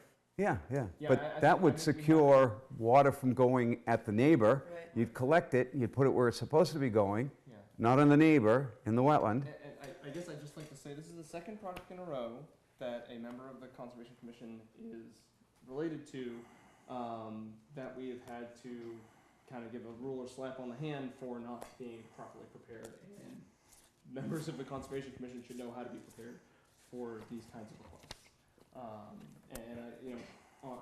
Mr. Shaughnessy's statement is not good enough for me for overcoming presumption of significance. That's got to come from a scientist. I would disagree wholeheartedly. I don't need a scientist to tell me about a 400 cubic foot hole that has no plants in it. That's just. But you do need an engineer to say how the water's going to drain. Yeah, I agree with that. I agree with have, Andy. honestly, Andy. I have Bill and I have Frank to tell me that what they're proposing will work, and But they're not proposing anything for drainage. I agree with Andrea. I think they should propose some way to collect it and distribute it so the neighbors won't get impacted. Because right now, I know you comment on it, they say they did this so it would come to that. I was working with these guys. I just think they were getting sloppy, real bad. yeah. And I don't mean to talk to them like that. It's just I saw a lot of mistakes happening on other projects in town. A lot of mistakes, like this stuff. Okay, And fair they enough. also have infiltrators. I think regardless of how we got here, Right. Yeah, and I'm not, whatnot, I think we need to do it right. Exactly. Got to do it right. If we're going to approve it, we need to, all these boxes need to be ticked. Again, I would like to continually point out that what we are offering is almost 3 times the flood storage, Right, but plus the it's creation in a of different 1,600 area, square and you're feet of not addressing vegetation. the flood or drainage issues in the area where the depression is. You know what else I saw on the plan? Rory, if you could go to the plan, not this one here, the one we had before. Good speed? Yeah, on good speed. The old one? The one we were talking about, the one I saw that you showed me before. Subdivision? Yeah. Look, why he's showing infiltrators for collectors for probably for the drainage of the house. Yeah. And he doesn't have any information about, how can he draw these in here without, and there's no soil log over here, there's nothing, we don't even know. It's great, you're picking up the water from the houses in doing what you're supposed to do, cleaning it through the infiltrators, but we don't even know if those things would work in there. You don't know, soil logs, you have nothing. At the very last minute, you threw a condition into the decision that said, any change on the lots of 10%, and you get to review them. Because otherwise, you weren't gonna be reviewing these houses. But I So just, this is a, bad engineering. So we need some more information. Any public comment on Goodspeed Lane? Please, if you wouldn't mind just introducing yourself for the record, please. Laura Fogel, 5 Goodspeed Lane. Do you wanna go there? No, oh. maybe, Oh, you got it. So, is this 233 Lincoln? 'Cause no, No. it's Goodspeed. no, it's Goodspeed. It's a similar case. Never mind. What movie is that? What movie is that? Oh, that's Saturday Night Live. This is a drawing with some lines on it as well. Yeah, that's coming up after. Okay. It has. This is a nice neighborhood, too. Yeah. So, that being said, Goodspeed, it's also 345 Center Street. Anybody care for that? No? Okay. Can I just add one point? Please. We didn't speak to it, but if you were down at the site today, the replication area, which I think will be a terrific location, the flags for the wetland are right at the base of the slope. So this area that they're proposing is actually going to be digging out the slope to put this in. So I had asked for some cross sections Right. in order to make sure it would stabilize. I just wanted to make sure that you're aware of that, and if you want to add anything to that, that it's probably a very great location, but it's not gonna, it's gonna need a little engineering also. It's item stone number walls 8. around there? Is Between there 5 and on some 6. Detail where, surrounding the replication area? Yeah, Is that stone walls that are around it, or? There's no stone Boulders. walls There's- around the there's replication There's a lot area, of no. boulders. Yeah. Yeah, there's some rubble boulders around, but no stone walls. I guess around I'm it. just seeing like several like. Yeah, you're looking at the This- siltation control Okay, cool. area, Alright. yes.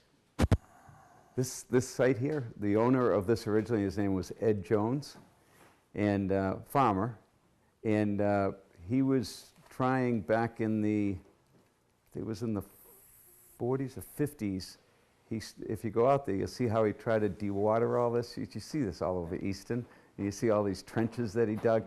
And the story is, supposedly, in this area here, 2 horses got stuck. Oh, I thought you were gonna tell me Jim Hopper. No, the story is around town that 2 horses get stuck, and he had to bury them there. Oh, no. Oh. That's the story. Do you want to add anything else, or we'll continue? Not at the moment, no. Okay. We'll continue, of course. Okay, great, thanks, Frank.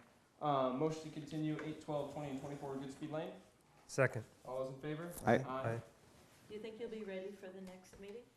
Did you vote on that or Well, no? I'd like to be Oh, at okay. the next meeting, and I can always request continues beyond that. Oh, you're bad, huh? It's not usually like this. Oh, it's not usually 233R No. Lincoln Street. My grandson's only 2 years old, and he's like, they're doing it. Yeah, it's crazy. So I was given Tom too much credit.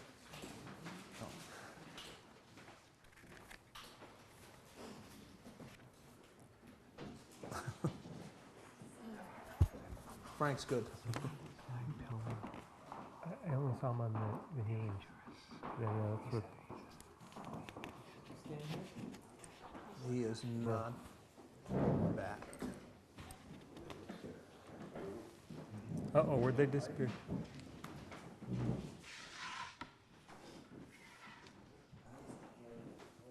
That was his project. He had to recuse. Who's refusing? No, Laura asked where Dan was, and I said he had to recuse. Oh, so he's going to grab him? Huh? Is he coming back now, or? Oh, he's up here, so, okay. Yeah, he's probably in the men's room, right? On the, probably talking to him. All right, if you guys wouldn't mind introducing yourselves for the recording, please. Ken Thompson, botanist, soil evaluator. Frank Rival Land Surveyors. Oh, okay, thanks. Civil engineer, representing my own company my client, Mr. Adams, tonight for Lincoln Estates too. Oh. Why?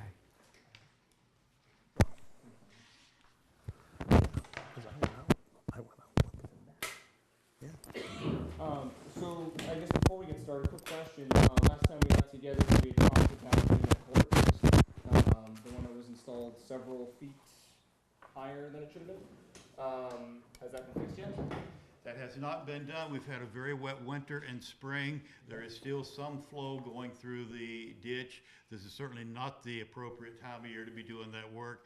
It should be done in July, August, when things dry up at that time. Typically that stream is a completely dry bed.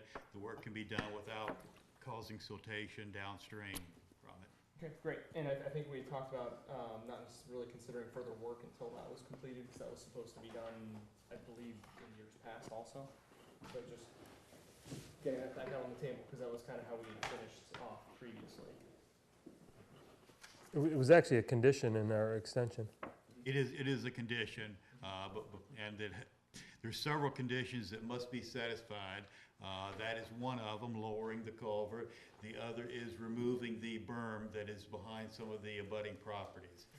All of that work is something that is proposed to be conducted. In fact, on these plans right here, there's notation stating that must be done. All right, and do you guys have a DEP number?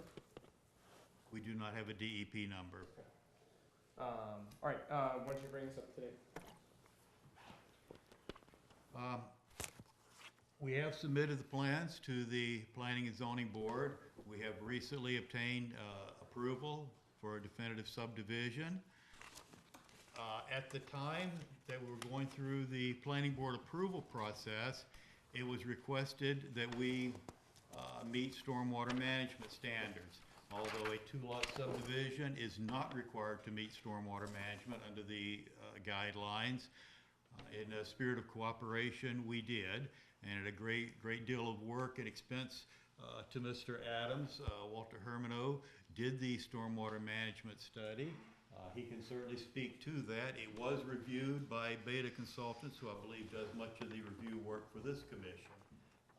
Again, I will wind down and let Walter expound on that aspect. I can explain for a few minutes the stormwater management system for Can the we project. start at what type of project this is? Do you know it's a two-lot subdivision? And there's a road coming up and around? I'm sorry, is it already clear to you? Yeah, I guess you want to just give us a quick refresher on this one, 'cause it's been a long Please, time. It's actually different from what you saw in the fall. The reason we're here is because it's different from what you saw in the fall. This is a new filing. It is not a continuation of the prior filing. It is a two-lot definitive subdivision. Is the plan from 5/5? Excuse me? Is the plan dated May 5th? I'm just trying to make sure I have the right. The definitive subdivision is September 20th and revised through March 4th.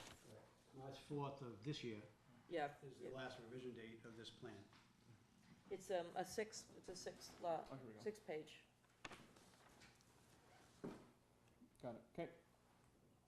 In the other room, we have the ability to use the screen. Didn't realize you didn't have that on. It's I've gotten kind of used to it already.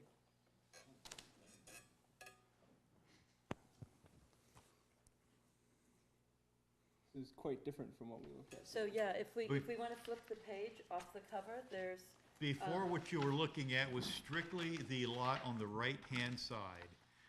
We now have definitive subdivision approval from the planning board to put the road straight into a T configuration that would provide frontage for two lots, one on the right, one on the left. guys, if this is at all, I don't know if you can see this. This is the subdivision. This is the project that's been approved. I'm at my extension. When was this approved? This was, oh my lord, it goes back to 2015. 2015. So here's the road, here's Lincoln Street. Yeah. There's the road in, and there was some kind of drive. They called it a drive, not a subdivision road. And it went down through here and then across a culvert. Yeah, I'm want it to You be always bigger. do that. Yeah, and Do then you I always, want- because I have, that's mine at home. And then this is the house lot over here. So what you can see here is here's Lincoln Street. Yep, yep. And here is, in the notice of intent, they speak of taking up a piece of land. They obviously, it must have been this piece, something in here. Yeah. Because now this goes straight across, Oh, yeah, gotcha. goes gotcha. straight across. The line, the That we line were is able to kind of access important. without Can you- going through the Can you zoom wetlands. it down again? So the wetland line is really important because the wetland line is defined all the way across the property. See, it's in here. Yeah. And then it narrows, and then it bulbs out, and then it narrows across the stream and goes along the side of the property. Really important because that being a valid order for the easterly side, this whole wetland line is set for permitting. Through the end of this extension? As long as this order is valid, this wetland line stays. Gotcha. And you'll read ad infinitum from both myself and maybe not yourself, but the previous professional wetland scientist, that this wetland line has changed. So it's worth saying because we have to use it, but now look at the proposal and look how close it is to this wetland line. So this is approved, but for the fact that the work hasn't been done and some other work got done. I found the culvert.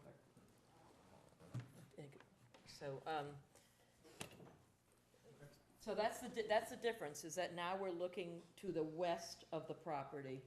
But I don't think we're just looking to the west, and I would like a little bit of help with that. I think there might be some variation on the easterly roadway as well.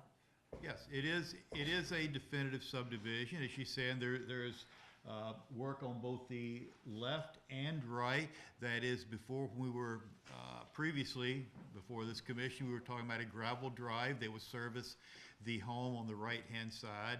We are proposing a narrow, private subdivision roadway that has a T configuration, and it will be paved to the extent of the layout. From this point, as you see right here, beyond, which includes the culvert area, will remain a gravel drive. So the culvert area that we've discussed, it needs to be lowered. There's no change in there, in that area, other than what's already approved. We gotta lower it, but build it as it was approved. I'm sorry, where does the pavement go to? It's kind of. The pavement ends at the end of layout. If you go to That's the kind of left- right where you take that corner when you're walking it, before you get to the. Right before you take the corners Okay. where the pavement Yeah. would end. Right at the Oh, I edge, see. right at So, the Oh, yeah, I see. yeah, All yeah, right, yeah, I see yeah. that line right here. And so is it right there? Oh, right Is that there. it? There it is. Oh, Yeah, you right did- you there. didn't go out there. And were you? right there, and right there. Yeah. Yeah. Because they were Yeah, it's pointing. kind of Yeah, like- I got it. We got it, we got it. You got it. Yeah. Okay. Yeah, I You was got gonna it. say you're. Okay. Yeah, Page- just wasn't It's- clear. Page Yeah. Right here. 6 is Like a more. little I have Right it there. more clear. Right there. No, all the way to there. That says existing gravel? Are you going to the, Frank, are you going to the edge of the right-of-way? No, right. Right, now thought it was he's that one there, highlighting it in red up there on it right now, so you can see it. Okay. Oh, that's bad. Thanks, Walter. Yeah, thank you. Basically, it gives you the corner and access around for fire apparatus or emergency vehicles to be able to maneuver. That was something that has been approved, the layout by the fire department. And then, so from the end of that gravel? That would be gravel, yes. We limited the pavement as much as possible. For the applicants and the rest of the board, could we just have Dr. Herman just tilt it a little bit more to the audience is gonna need the chiropractor. There's a lot of You can people also move looking your at- chairs so, and, yeah. and you can sit next to Yep, Keith. Keith, yeah, feel free Yeah, to you move guys the, can feel fill free to in move the here. chairs if you like, yeah. Walter, I th- noticed. so it's what's, all- so this everybody went to else the is kinda- fire department, what are they using that, like as a hammerhead to get in and out? Is that what they're? Yes, I consulted with the fire chief, and I asked him for his turning radiuses of his response vehicle, and the design was based on the information that he provided to me, so I can assure the town the response vehicle that they use will be able to get by the Okay. minute. All right, please continue.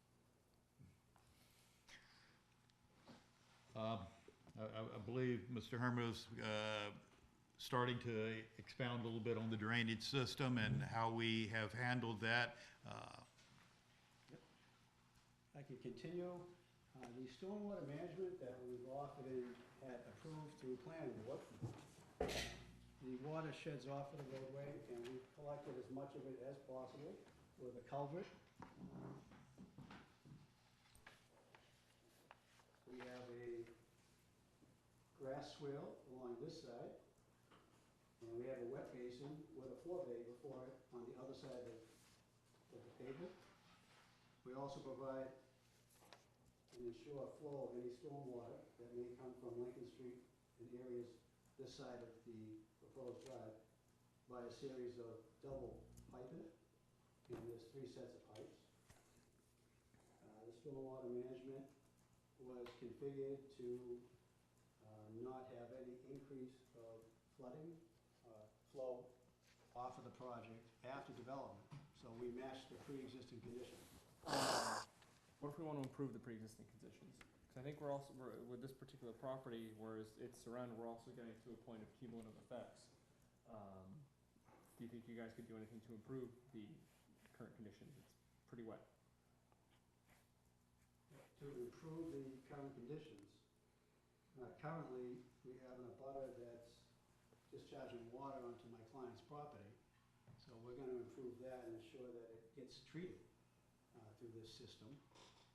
The stormwater management requirements are not applicable at either the state or the local level. What was he? We've been able to match the pre-existing to the post.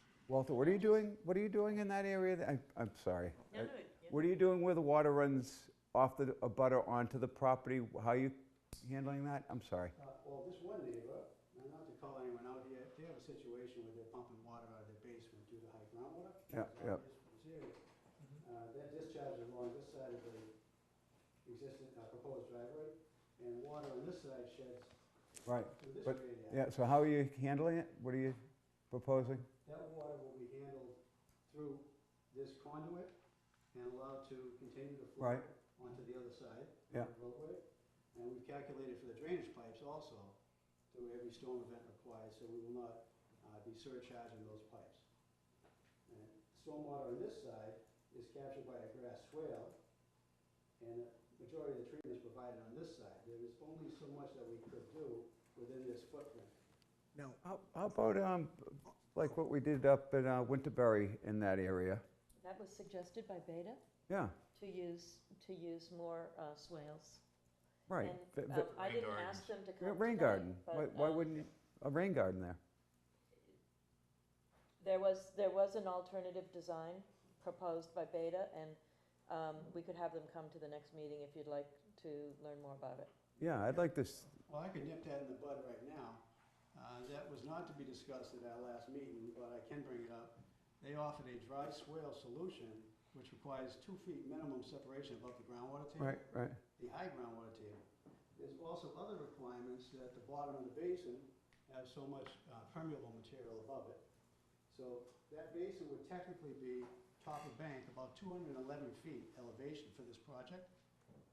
211 feet brings you up to Lincoln Street right here. Lincoln Street's high point is 211, it Yeah. also goes 210, 209. Yeah, So as I had explained, that during plan board meetings and with the director of the program there, the elevations required back here cannot be attained with that design within this limited limits of the project. I respectfully request that, since Beta is a professional engineer and they're proposing a dry swale, as opposed to a swale that is sitting in the groundwater, that you should hear what another professional engineer thinks is possible here, because that separation is really valuable if you want to get any treatment at all. right. He did not come to the same conclusion that Walter did, but the fact that the planning board chose not to hear him is not your issue. I also would like to respectfully say that you're in a waiver situation. So whether or not the regulations require you look at stormwater review, you are looking at stormwater review because you are asking to do something that the board doesn't have to approve. So just, that's not, you don't think you need it, the board has heard that, we don't need that anymore. But Beta can be available at the next meeting to discuss another alternative. Interjection, we're introducing decisions made at the planning board level that were hashed out, completed, and long since approved. And now we're drawing them up again, and I can stand here and explain why they weren't considered. I was part of the planning board. For our approval Yeah. for an expanded project in a waiver situation, so yeah, there's more standards you're gonna have to meet. Okay, well, for that dry swale, the alternative that was offered, in order to meet the grading to get 211 at this elevation right here along this boundary, we're gonna have to fill in the neighbors' backyards all along between this part of the project and Lincoln Street. Well, I think to hash that topic out, it would be good to have Beta at the next meeting. Could I ask a question? Could I get, what's that gonna cost to have Beta just come? They've already done the review. We knew that this project was gonna come to conservation, so I was part of the review at the planning board, and I evaluated the stormwater through that system. They've done the full review, it's just a matter of coming to the meeting. It's a couple hours. Public comment? Yeah, if you could just introduce yourself. There's a microphone right over here, if you wouldn't mind. We spent Microphone, Oh, please. there you go. If you could just spent $19,000 Your name, to sir? do this stormwater management system. Your name, sir? My name is William Adams. I'm the property owner. Right now, I am downgrading from everybody. We're at 206. Everybody's water is flowing to me. This was dug out, was scraped, and we didn't bring the gravel in, which would have brought it up a couple of feet. So right now, it's sitting at 206. So when it rains, all the water goes down, and everybody's property dumps it right in here, and the water sits there. It looks like there's a problem, but there isn't. Once the road was brought up to the right elevation, it'll flow properly, and it'll continue to flow. We beat that thing to death as far as the planning board reviewing the peer reviews comments. And the only way a dry swell will work is, like he's saying, is filling it back up, and it's gonna go the other direction. Doesn't make any sense. I don't think If you that's had what no he said. pipes in there whatsoever, no pipes whatsoever, and the road was brought up to the elevation it's supposed to be, it would still flow towards the wetlands, because that's the direction down gradient. So I'm upset because we've spent tons and tons of money to argue, to defend the neighbors who are all dumping on me, and I'm down gradient. Who's defending me? And I did this stormwater to alleviate any problem they would have, and now we're gonna open up another can of worms with it. I think we beat it. Respectfully, this is another can of worms for the planning board. No, we have but- we have different requirements that you have to meet. Okay. And there's gonna be repeat discussions. Okay, It's just if we kind of come inevitable. back, if you come back and say a dry swell, swell has to be put in and all of that, then we've got to go back to the planning board because they disagreed. So how do we, That might be a good opportunity for a joint meeting between the planning board and the conservation. The planning board was aware that this could happen, and the decision says any modification, you have to come back to us.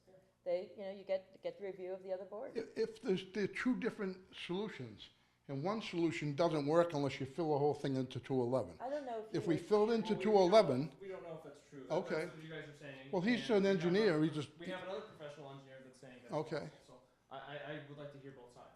okay. If I may, to clarify, the previous meetings that I attended with the planning board, the chairman ran the board meetings very well.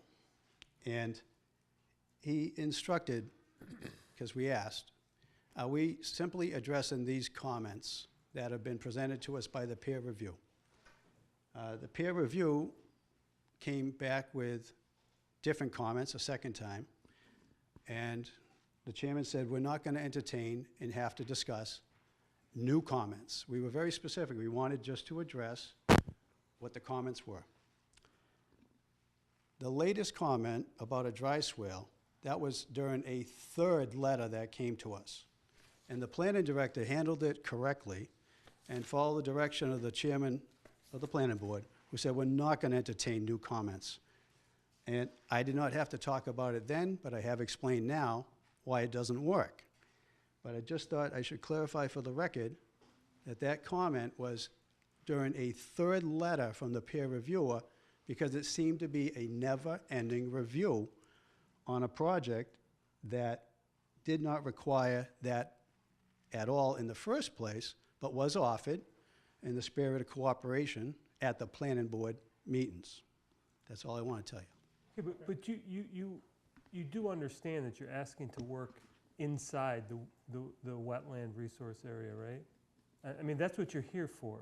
Correct. So you're asking for a waiver to work in the no disturb zone, potentially inside the wetland itself. I can't tell, given where the wetlands are today, but we'll go by the lines that are on there. But you're asking to work inside the wetland resource area. That's correct. So you have the responsibility to convince us that you're not going to impact the wetland resource area. So what happened at planning board is what happened at planning board. And what Mr. Strange, how he chooses to run his meeting is not how we may choose to run ours. And, you know, please, you're coming to us with a significantly different plan that has a lot more work adjacent to and in the wetlands, so we're gonna have more questions than we have. I fully respect all that. I just think it's important that we state what has happened accurately. That's all. Sure, and I think it's important that we discuss the merits of potential solutions accurately with both sides present. Any other public comment? I saw some hands come up on this. Before I forget, Yeah. Mr. Chair, so, Mr. Adams, to your point, I've been out to the site 3 times. It's right around the corner from my house. I travel it a lot. So I guess for clarification purposes, so if I drive into the property, the neighbor on the right, I did observe that water coming on. Now, when you turn, I'm saying turn the corner and make a right-hand turn as I'm looking at the plan, it appears that the next house, somebody has a pipe that's, that just, there's a pipe and it's just, okay, I just wanted Is that 2 houses? to, so that'd be I believe it's the second house, not the first, I'm not sure. So, in Just the an past- observation and I No, wanted to. absolutely. In the past, you know that berm that's there? Yep. That berm was built by someone thinking that it would hold the water, you know, one place or the other. It wasn't designed, and from what the stories I've heard, and you can probably speak to it better, it was just, that's where a lot of the berm and the piping is trying to solve a problem before Walter got involved with designing. Oh, sure, I just wanted to make note of my observations while they were fresh in my head, and he went. Did you see a lot of water on that gravel drive? Yeah, and that's down 2 feet from where it's supposed to be. Yeah, you notice it when you, I drive a 3/4 ton pickup, so when you leave Lincoln Street, you go in, you drop down. Right. So, it's pretty. I think you were gonna talk. We've been waiting forever, but that's okay. No, I'm saying, go ahead. Oh, okay. Just, Oh, my bad. there's a mic behind you, too. Thank you. Laura Fogel, 5 Chickadee Lane. So I guess, I mean, my first question is regarding this whole storm, this whole drainage system. I mean, I see that they're trying to make all these efforts here, but what about when they pull out all the trees and dig everything up where the house is going to be, like here? Is that where the house is going to be, right here? So what happens when all those trees are going to go? The water, this is all wet. It's all going to go like that to these houses. So I'm not a scientist. I don't really know a lot about this, but I mean, they're thinking about down here, which is great, but what about the surrounding houses? I mean, when you pull out the trees, the trees suck up the water, right? So when there's no more trees, the water has to go somewhere, and they're building on the only dry space in the whole area. So The other thing to think about is I looked at the stormwater report.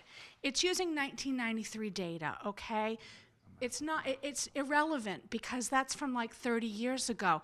The local community, the whole country is facing climate change. We're much wetter, we're warmer. It's like doing a survey and doing your findings using completely irrelevant data. And even Andrea knows that the information isn't really, right. I mean, I think that they need to go back and get recent data. I mean, even the last 10 years, we've had so much more rain.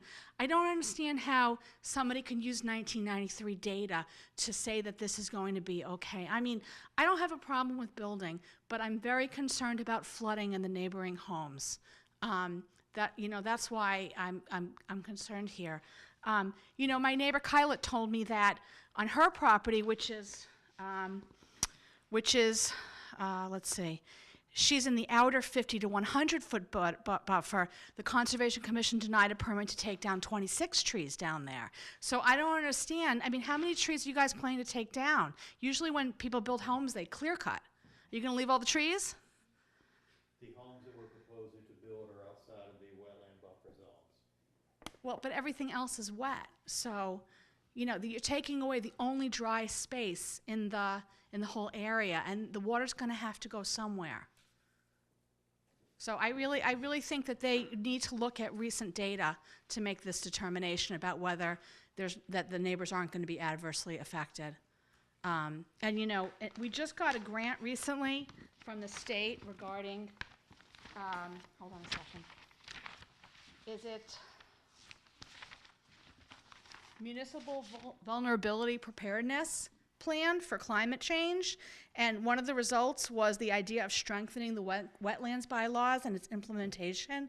And I just don't think that this project it honors why are we getting grants if we're just going to keep allowing all these projects? And I appreciate somebody spent a lot of money on this, but it's like you can't keep throwing money at a bad project. I mean, I just think it's too wet. I don't know about the other side, but I know where mine is, where it's surrounded by homes. It's really an issue. Thank you.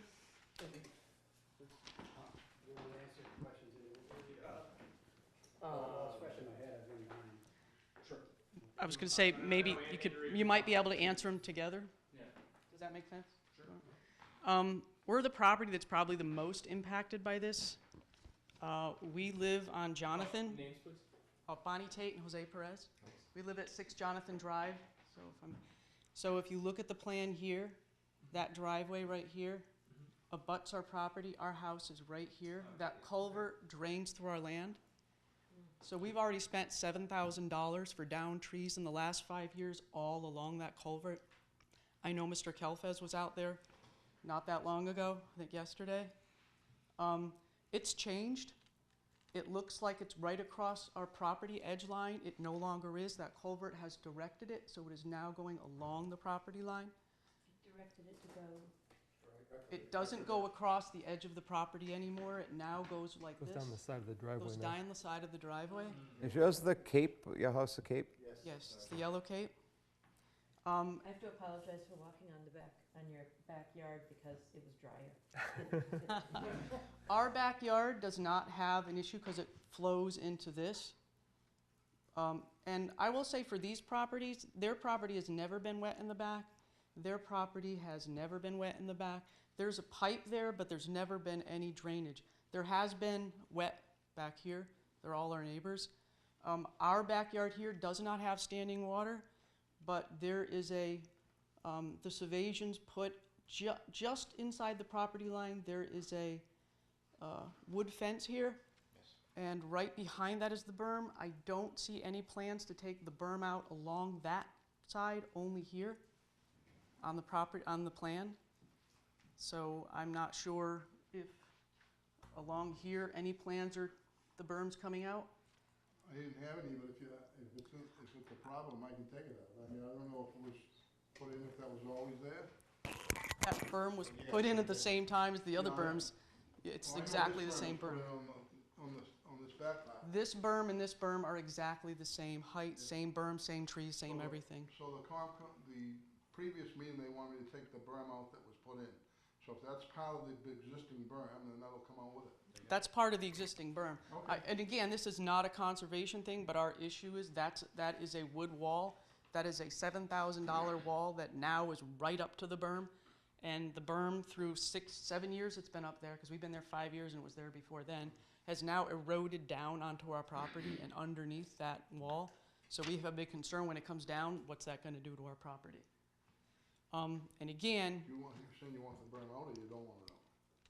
if you guys have a plan, you're gonna deal with drainage, then that's part of your plan, not our desire. No, I'm saying if you, are you asking me to take the berm out? No, if your plan is to take out the existing berm that was put up for drainage, that is part of the existing berm. Okay, I don't know that for sure. but- Oh, well, you can tell by looking at it, it's the continuous berm. But again, our big thing is the wetland has changed. We are scientists, we're not engineers. And I think I had sent a letter one time. We have spotted turtles in there, we have we have gray tree frogs in there, we have masses in there.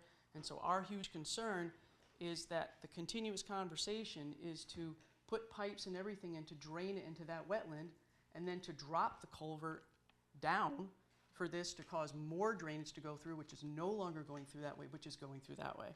And you've been on the property. It's trees, and it's not during the wet part. Those trees have been continuously coming down for the last 5 years. Yeah, I'm picking up on Yes. what Walter was saying, that they want to put drainage in to drain from this road that's going to be here into this wetlands. Well, that's going to impact us directly. So going back to your comment about not wanting to indirectly impact flanking properties, it's going to impact us already. When this house was originally designed, which Bill Adams was the developer on it, right? Jonathan. I own Joe Lot. Yeah, so that was draining from Ramblewood, I believe is the name of the street, along the side of Jonathan, and then going under the conduit on Jonathan. This new conduit that was put in is also now joining that, so it's increased the original flow from the original design, and it's causing a significant amount of erosion, bringing down trees, killing trees in that wetlands, and frankly, it's not drying out, so it's changed. Yeah, people keep saying it's dry. No, it doesn't. We've lived there for 5 years, and it has not. But again, our concern is we are the most impacted property with this. So, and you might have spent a lot of money, but we spent thousands trying to clear those trees. I owned that property prior to you buying it, and that drain was going the same place it's always been. I've got pictures back from 15 years ago that show that in the same exact spot. But if you walk there now, you've seen it yourself. It does not, the new drainage that is going through. This up here is coming down to your property, is coming from up and back. It's coming through this property, coming down like this. It comes like this, right here, and this is now joining it right here. That's, on the plan where it is where it is right now, is where it's been. It's the same. It's not where it is now, that's all I'm saying, it's just not where it is now. I mean, since I've owned it, that's the same spot. It's never been moved, never been Well, changed. the culvert hasn't been moved, but the flow of the water's changed. Yeah, so our whole point is it's not supposed to impact other properties. Right. And for us, the way it is now, with the culverts dropped, it's gonna impact us even more. And all the talk is on draining it into the existing wetlands. Well, that existing wetlands drains all the way through our property and drains to a major wetland pond downstream. So, Yeah, so it heads into Flywood. yes, we are the major through to Flywood. So it just amazes me that, And this was And brought up. I guess I wonder if that progression would have happened had the culvert been installed at the correct height. That's probably more of an engineering question. Yeah. Yeah, I mean, I think, I'll get to that too. It's backing up the water. but again, if that culvert drops, we're just gonna get a heck of a lot more flow. So, but that constant talk of it doesn't affect it because there's two houses, it would all go there anyway. No, the water table would seep down. I mean, I'm a physicist, so, I mean, you're talking about Bernoulli's principle. If you're taking a lot of stuff, putting it through a small area, it's coming out a lot faster on the other side, and it's really eroding and changing what that wetland looks like. So it is part of the problem with the culvert. We're done. I believe the stormwater management was addressed that, so there was no increased impact on any neighbor. That's what the stormwater management was for that Yeah, and I guess what is that on the existing wetland lines, the wetland lines on the plan, not what's in the field currently? I'm sorry? Is that related to the wetland lines on the plan or the reality on the ground? I don't understand your question, Mr. Chairman. I was having this conceptual problem as well. The plan speaks to one condition, there's a 2001 wetland line that we are bound, by law to adhere to. And then there's the field conditions. And when you're out in the field, Frank was nice enough to reflag the wetland location. The wetlands moved since those flags were in place. And so we're trying at two levels to understand it based on 2001 data and what we see in the field, and then throw the third layer of proposed conditions. It's a little more complicated than your average site. Do you have another comment? I guess I was just asking, when I went to the planning board meeting a while ago, I think I asked why, because this isn't just two small lots, how big is the property? Is it go like that? Is it all that? This property is up here, all the way here. It's almost 2 acres of upland, and it's almost 2 acres of upland on this side. 6.7 acres, I believe, overall. Is there any, I know you've done all your engineering studies, is there any way to move the houses such that they don't impact the neighbors, like within, How on are the, we impacting the neighbors? What neighbors are we impacting? well, the ones that are right next to it? Who is that? This person here? Well, I'm just asking, is there any other spot on the, All these neighbors up here yeah, are about 500 feet away from the property line, okay. in that direction. So this house here, you won't even see it from these houses unless you walk up. Well, I'll definitely see it when you cut down all your trees. I'm not cutting all the trees down. You won't cut the trees down? I'm Okay, gonna put a house on that parcel where that picture shows the house. okay. In that general area. Well, It's all woods on the entire This property. plan doesn't necessarily address all the site grading for the houses and land clearing and all that, is this? We're required to build it out in order to study the stormwater inputs.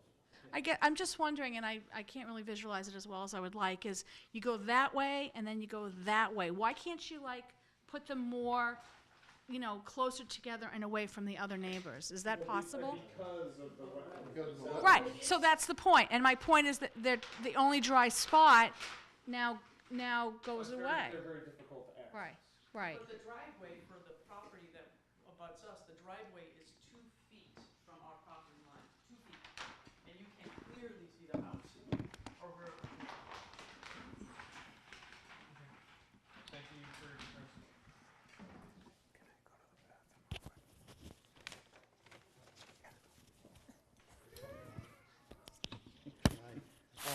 Okay.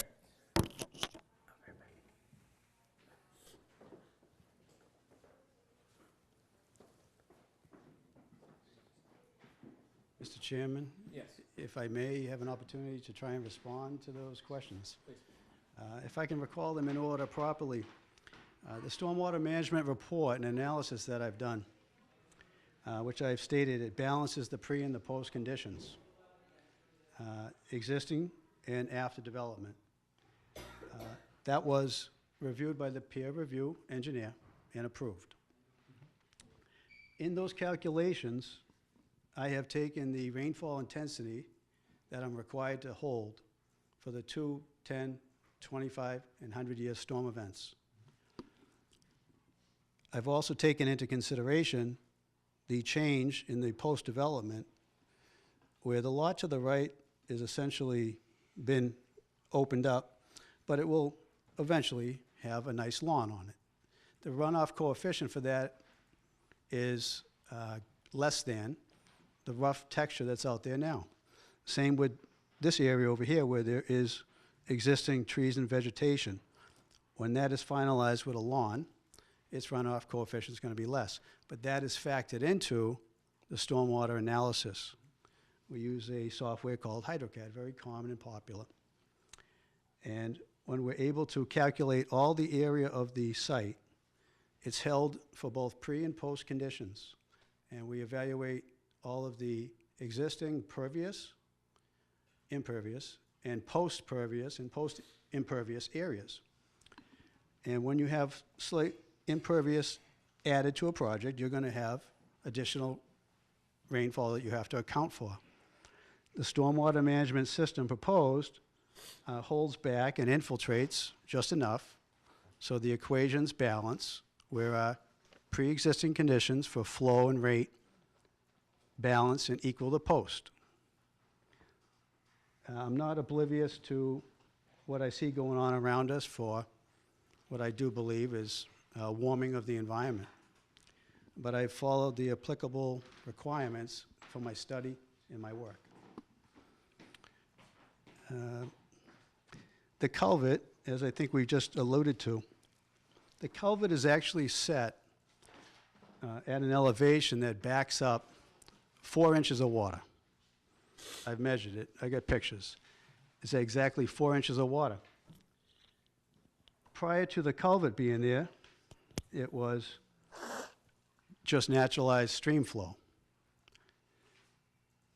If the conditions that exist right now, and they've been that way for some time with the culvert being at a higher elevation than what it was supposed to be set at, because the objective at the time, and I wasn't involved at the time, was to install the culvert and renaturalize the stream, but it would provide a crossing. So if we've been holding back 4 inches of water for some time, I just want to state that I don't think this project here, any water coming off of this site, has made matters worse downstream because it's been holding back water. After the culvert is corrected, and this is designed properly, as built and approved, again, the runoff is going to be the same as the pre-development condition. So I don't envision it, by the math and the report that I presented, that it will increase any flooding or water off-site than what is currently there now. So is the wetland during times of high water, is it coming over onto the drive? The proposed drive, sir? Well, the gravel drive that's there now. Oh, yes, absolutely, because the... I mean, it's clear evidence that that's... Right, that was a incomplete entrance driveway. So what happens to that water? Well, that water was always there. The area was dug out. If you're holding back 4 extra inches and it's coming over... Okay. No, this drive, the drive on this site is always flooded with water. Oh, Yeah. he said over the culvert. No. Not over the culvert. When you come into the right, come down the access and go to the right, where you see standing water. Correct. Well, the elevation used to be higher. That area was grubbed out, and it was proposed to be completed as a proper driveway. Right. It may be holding back water, which I think I proved through planning board meetings, because elevations in this area indicate that it's a bowl. Question. It's a bowl. There is no true outlet for it because it was dug out about 2 feet. So it's holding water because it's a bowl. And once it gets up to the rim of the bowl, it then proceeds to carry on to the wetlands as it did before that road was, that roadway construction began and yet was never completed. Right. I'm sorry, driveway. So all that water is being held there. It's not going anywhere else. In that pond, that's correct. Unless the water table does drop and we have a drier period, then it will dry out. So Ms. Tate just made a comment about that water doesn't go through that culvert currently. So there's no water going through that culvert, even during high water. I've seen water in it. Yeah, I've seen water in it. Through the culvert and under the culvert. Right. So it's not really Right. held back. Do you know what I mean?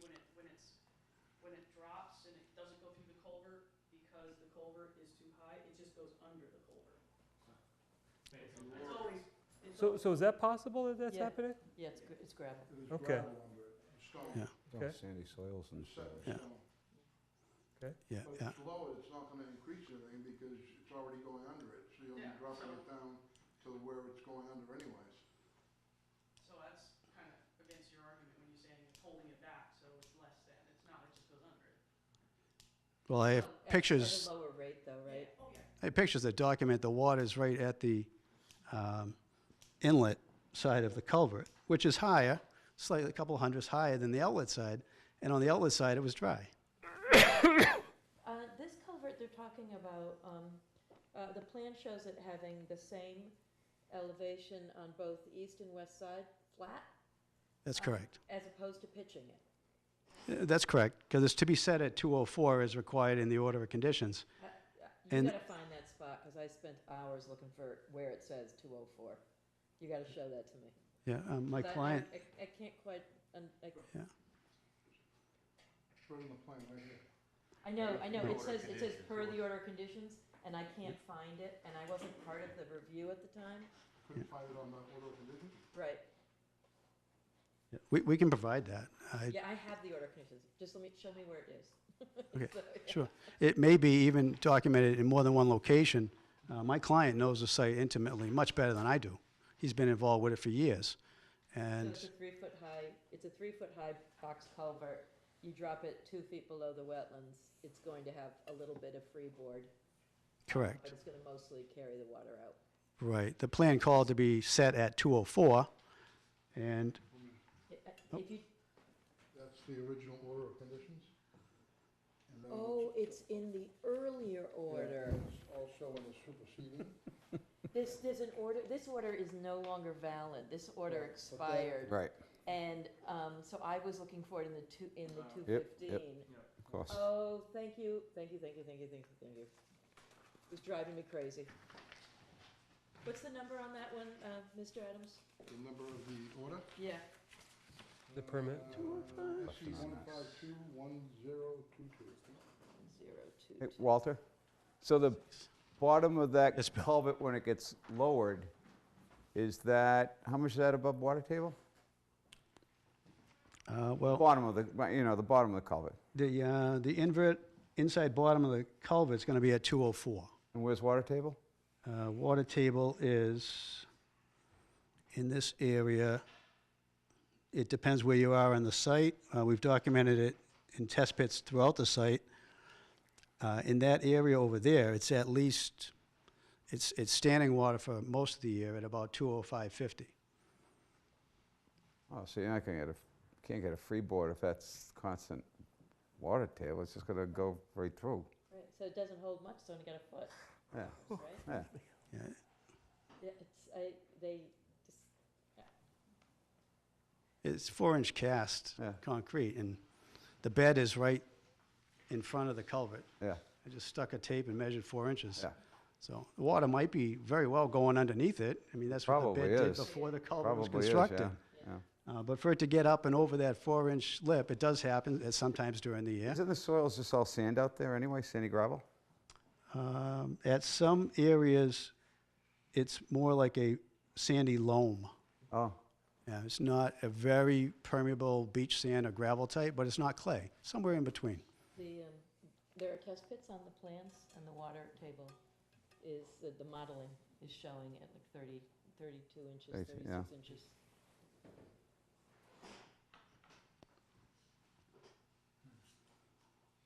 So I think I answered all the questions. If I missed any, just point it out and I'll try to answer them.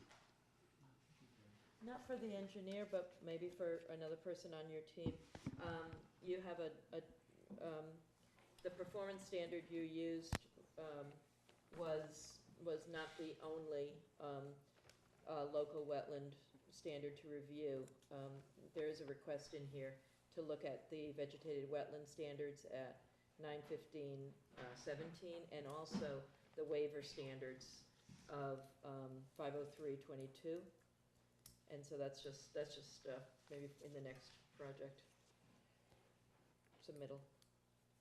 We could address the 522 by addressing it by focusing on the adverse effects that potentially may happen, like erosion, siltation, loss of groundwater. Right, but there's in addition to these other reasonable alternatives, the chairman asked you to to bring in the other alternative for stormwater, but also there's a standard. I don't have a really good sense of how close all this, how much work is actually being done in the 50-foot zone, and where, there's no place where you define, unless I missed it. No, no, I there's no addressed place it, to I addressed define- it as part of, my response, but my response is really focused toward lot 5A and not the two lots together. And the second issue was that there's a public interest standard, which always brings out the most creative in a person, and you didn't get a chance to I didn't see do that yet. No. So, we need the EP number, we need an updated waiver. We'll get Beta in here to discuss the alternative, solutions for, stormwater management in the Easton line. And, you know, it's just looking at how wet this area is and how it's already surrounded, with development, my concern is just to make sure that we address the cumulative, effects here, of all the development.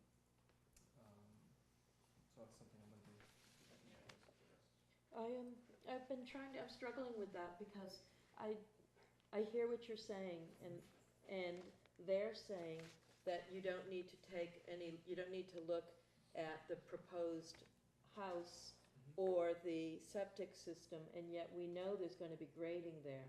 And so it's such a sensitive site that it strikes me that working directly, working in this house lot area is likely to have a cumulative effect on the drainage patterns in that wetland area. And I think it's probably imprudent not to evaluate it. I'd also like to point out, if this is such a sensitive area, and I believe it is, why are you using 30-year-old data on stormwater reports? I think you should demand more current, accurate weather information and to assess this property. And second of all, we haven't, they said post-development is going to be better than pre-development. I mean, you're taking out all the trees, and these homeowners, myself included, we use pesticides on our lawns. If there's species there that are important, the pesticides are, this is like the one area in the neighborhood that these animals and protected species have. This is it. Everything else is surrounded by development. And you're taking out you're taking out the wet goal of the neighborhood, and you're putting it in with homes, with grass, with pesticides. I mean, if you care about the MVP at all, you should really consider what you're doing here. We do, I don't know if it's as drastic as that was worded. No, There's definitely, some work in here, and I think, to the stormwater, you're using modern standards for the stormwater water analysis. What's old is the wetland line. Well, they're using data from 1990, a report from 1993, so, I just don't understand how you could rely on 30-year-old data. If I may, what is the current data that I'm supposed to be using? There's lots of precipitation reports out there. Do you know which one I'm supposed to be using for my stormwater management report? Certainly newer than 1993. I'm not a scientist, so I can't tell you, but if you call, people you're supposed to call, I'm sure you can get one. Yeah, we use 7 inches for a 100-year storm event, and that is 7 inches of rain that accumulates, comes down over a 24-hour period. That's a standard used in this area by every other engineer on every other project. Maybe 6.9 in some locations, maybe 7.1. The climate change reports are saying there's going to be a lot more flooding, so things that happened, once a century are now going to happen more often. We see it this year, we had record rain. You have to factor that into your assumptions. That's all I'm saying.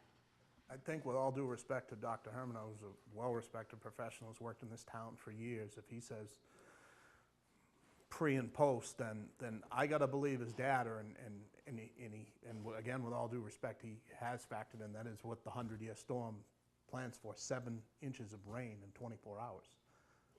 The problem, Ms. Vogel, is that the Mass DEP Stormwater Handbook hasn't updated their precipitation data requirements.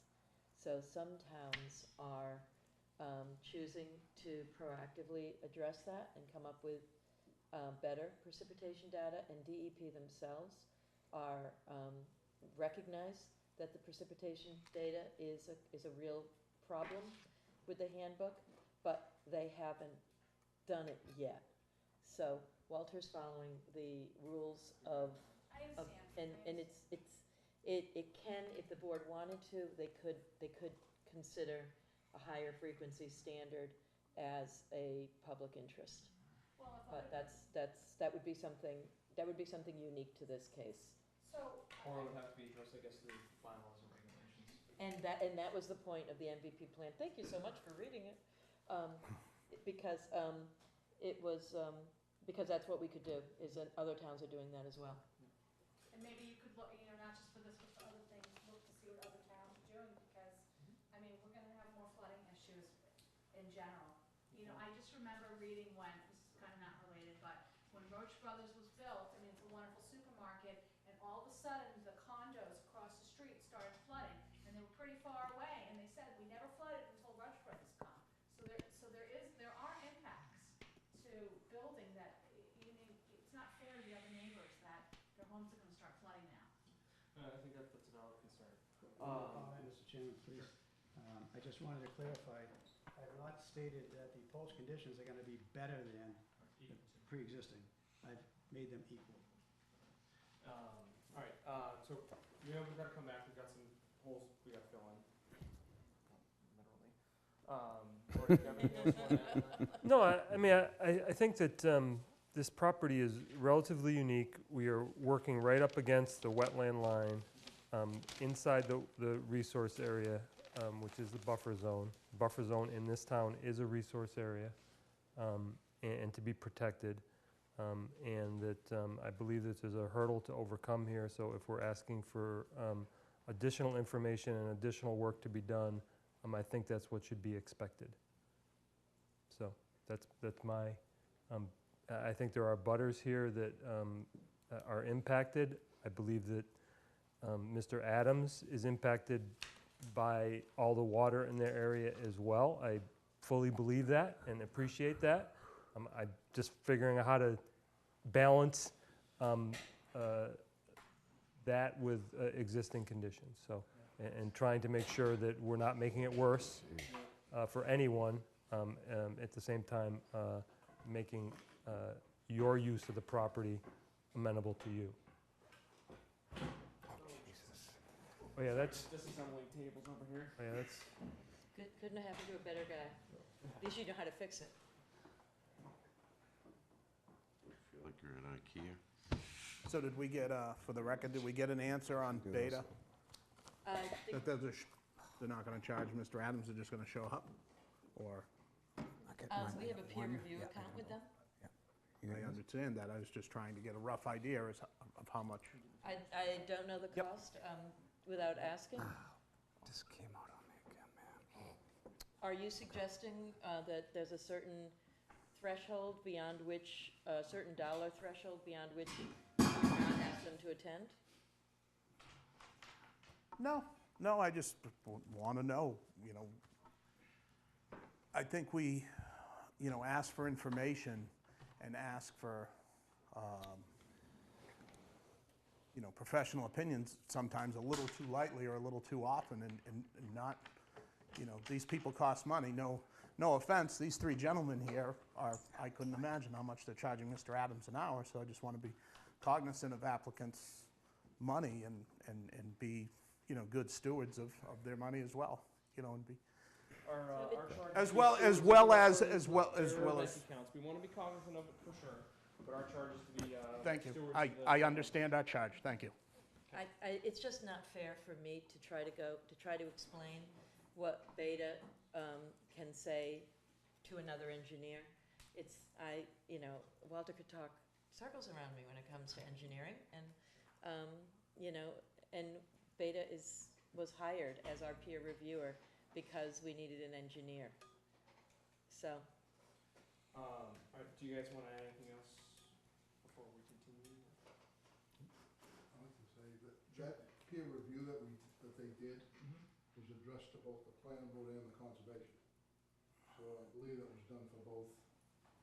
Yeah, it's in the back of the notice of intent. It's a reduced version. A very important letter from Dr. Wang wasn't included. I put it back into the record, into the Conservation Commission record. But it was in the submittal to the planning board. So they have access to both what your agents have and what I can get from the planning board record. It Andrea, was meant for both. shouldn't we let the audience know about what DeShang did? What? Shouldn't we let the audience know who he is? Oh, who is?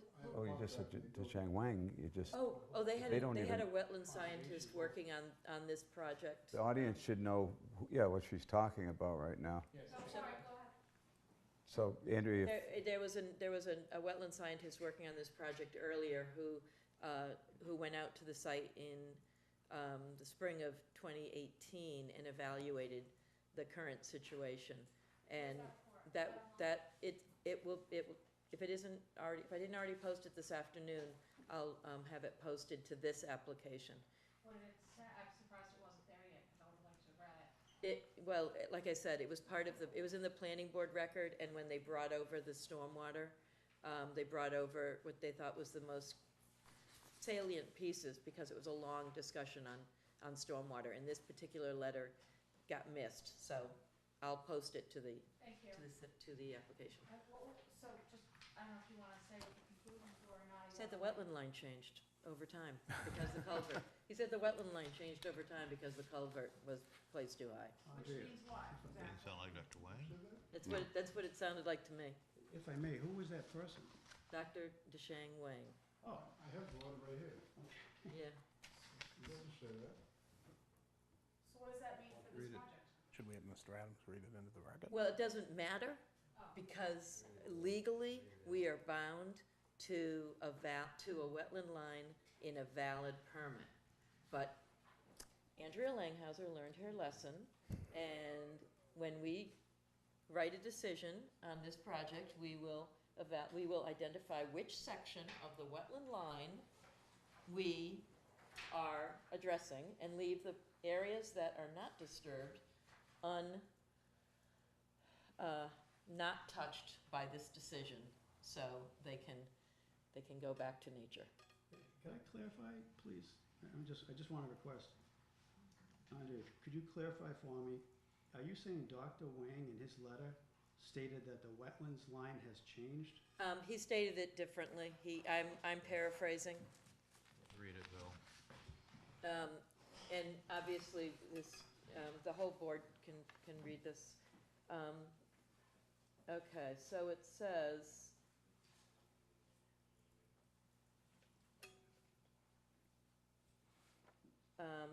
we went back to check the puddle and found where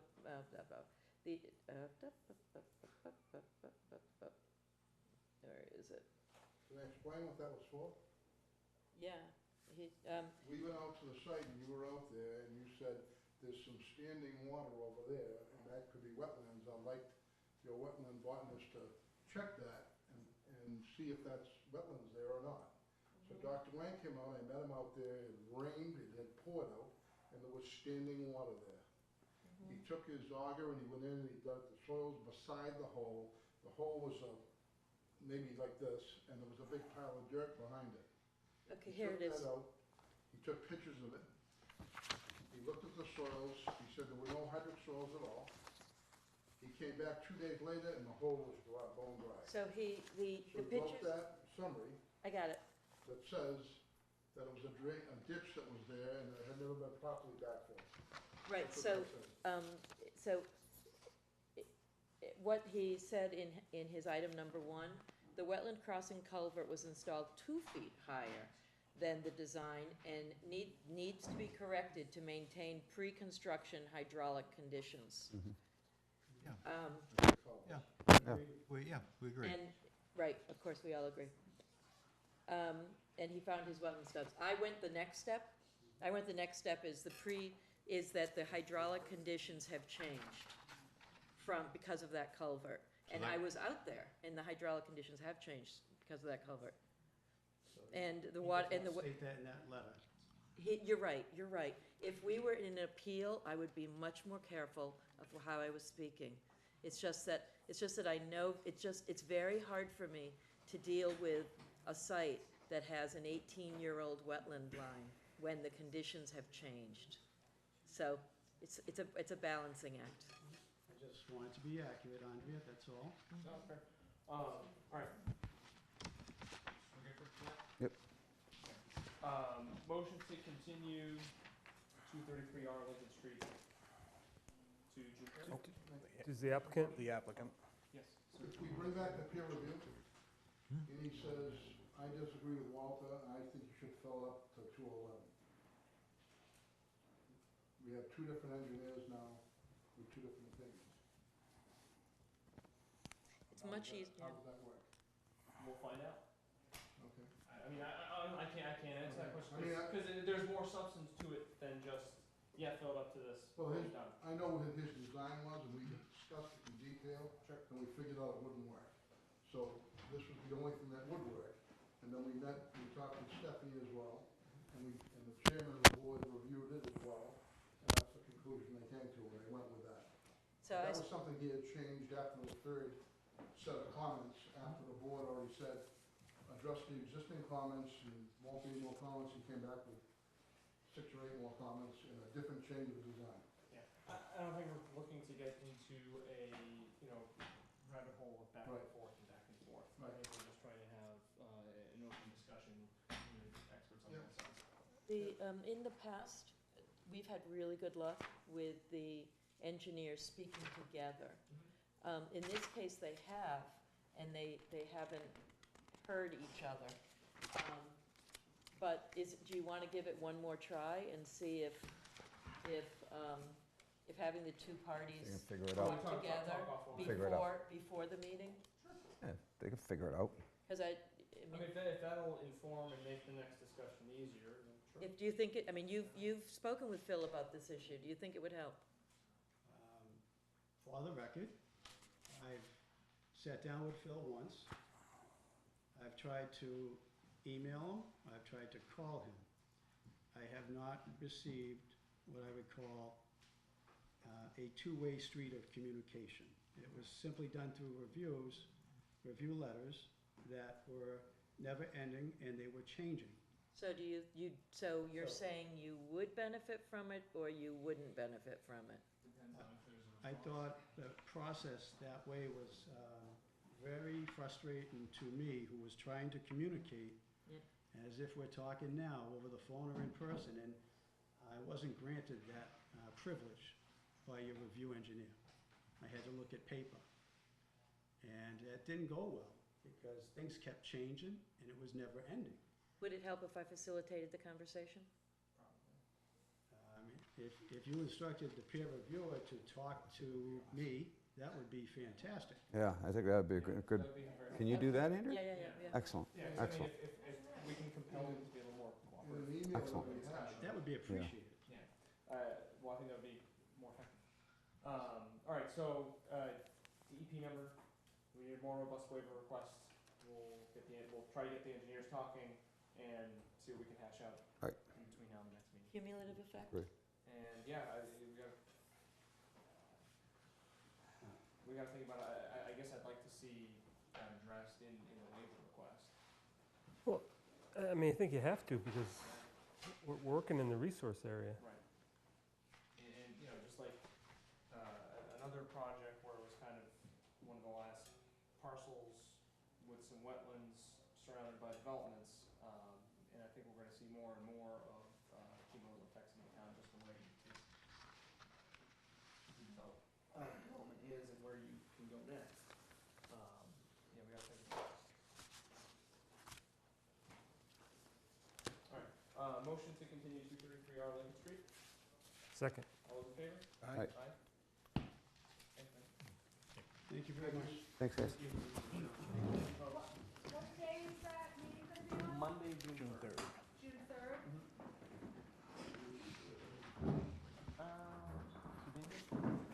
Must have had to go. He didn't say anything to me.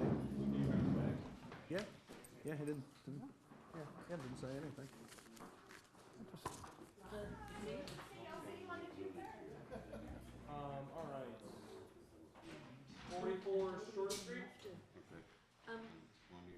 44 Short Street's not here, but Mr. Noonan's here for Elderberry, and Mr. Koska's here for the Barren Estates Conservation Restriction Boundary. Elderberry, you don't see, it's a, Oh. it's a Yeah. enforcement. It's a made-up it's an- one? It's an enforcement issue. I don't think any of the RCOCs are here. Okay, and I think Danny was here. Yep, I saw him. Is he still out there? So let's take care of the folks that are here first. Sure. Check, see if Mr. Everness is You want outside. me to take it? Okay, Yeah. I was gonna say Kenny just stepped So, out. Baron, Baron. Baron Estates, 71 Mill Street? Oh, Um, Kenny! Mr. Koska. You're up. You're up. So, remember Barren Estates? Barren Estates has a natural heritage, their permit is called a comprehensive management permit, and it required a conservation restriction.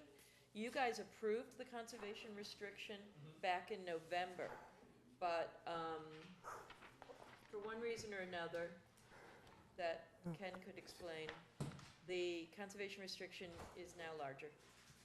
And so there's a modification to the conservation restriction.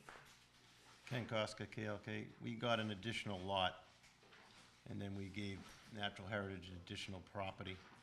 So some of the property lines have changed. Basically, we just, for our permitting, for Heritage, we just need to get it, the CI line re-signed. And I guess I don't, Yeah, I didn't. missing the notes, we're gonna have them, but Andrew, want to give us a rundown on? Sure. your perspective? So we were hoping to be able to get this online, but the, what is in black and white is the conservation restriction that you already approved in November. Yeah. Green is old area, and red is new area. And so, Added to the restriction? yeah, so green is subtracted, red is added, and Gotcha, you end up gotcha. getting Okay. 3/4 of an acre more. Okay, But you need a new signature, okay. just like that. And if one of you is available tomorrow, we could get your signatures notarized. I can. Come into the yeah, office? Yeah. Okay. Yep. So why don't you wait? I And definitely what, can't, well, so you that's can all good. sign tonight. Yeah, so I'll wait till tomorrow? No, you can sign tonight, just stop in and have Suzanne, Okay. see you sign. Yep. Okay, so we We can we all, have to, do we have to make a motion before I sign this? No, I don't know. No, Motion to accept modified conservation restriction map for Barren Estates? Second? All in favor? I, Might as well see why, right? I'm just, I don't know. just do what you're told and sign, I guess. So, Andrea, who do I want to sign in front of Suzanne? yes, Suzanne Okay. wants to see it. Yeah, so these lots, you can't get any, I'm sorry, you can't get any closer. See how these lots presently have a silt fence around where the conservation restriction is, and, There's a mile of it, it goes around the whole subdivision. yeah, I sign this So now, too. on lot 3, in the end, the ILSF, this one, yeah. there's the ILSF, there's the. so we've given that lot, we've made that lot bigger. Just the one signature? It actually, we gave I went back, up and looked at we it got yesterday. 3 lots, It's we ended like up way getting bigger. 1 lot after the whole thing. So we've given back the property, so the wording on, I think on 7, and the order of conditions, I exactly don't remember what it said, but since we've changed all the lot sizes, we'd like to put a pool on that lot people are interested in. We're not going into the buffer zone at all. We're using the disturbed area in front of the silt fence. So the existing order of conditions says, has the conceptual site, locations of the houses and the drives, and it says no further alterations within the wetland or in the buffer zones than have been approved on this lot. No. And so this lot 3 is the one that gets most affected. The silt fence is at 50 feet, but the work would be in the outer 50 foot. buffer zone. So he's asking if you would entertain modifying that, that condition. You know, it's a final order. So my recommendation was that, of course, there's some benefit to having it the way it was, therefore you must offer some benefit to changing it. And it turns out that the conservation restriction is 3/4 of an acre larger than it was. Ooh, baby. As it turns So, out. so, As it turns out, you know. so in consideration of that, you're asking us to consider making a change to this lot? Yes. Okay. Or I'm to not- entertain- I'm not going in any further than, I'm in I the, I'm in the understand. work area. I just, Yeah. I want it. Yep, no, I you know, get you. We got the extra 3/4. This one's much better than the other stuff we looked at. It was kinda, we looked at it, I was like, you can't even see the ISO from No, you the can't. disturbed You area. really can't. That's nice woods. It's beautiful woods. Oh, I love it. So, so I mean, yeah, he'd have to come in and make the request when the time comes, right? Yeah, I just wanted to get, I think if the work's being done in the outer. it doesn't change anything. And are we talking about anything structural or just doing work? Just the pool. If Yeah, somebody yeah, could- pool is structure. It's in the work area that's already been cleared. We're not going any further than the silt fence that's there now. I think if we're staying outside of the 50, we would probably entertain. Yep. Like we have in the past. We have. That's all.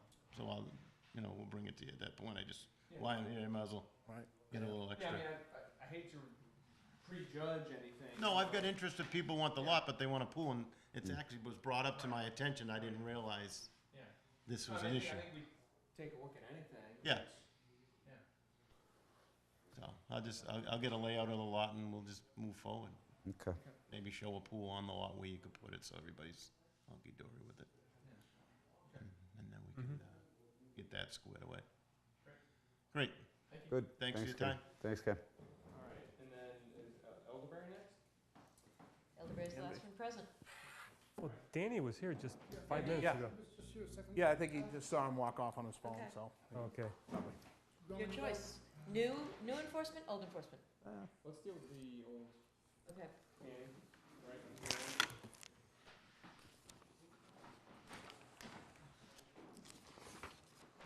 I was made for touch screens. Hey. Okay, thanks for coming in. Hey. All right, so this is for the enforcement, related to 60 Eastman. Bill and I were out at the site, last week, and I definitely see some progress made, some challenging conditions.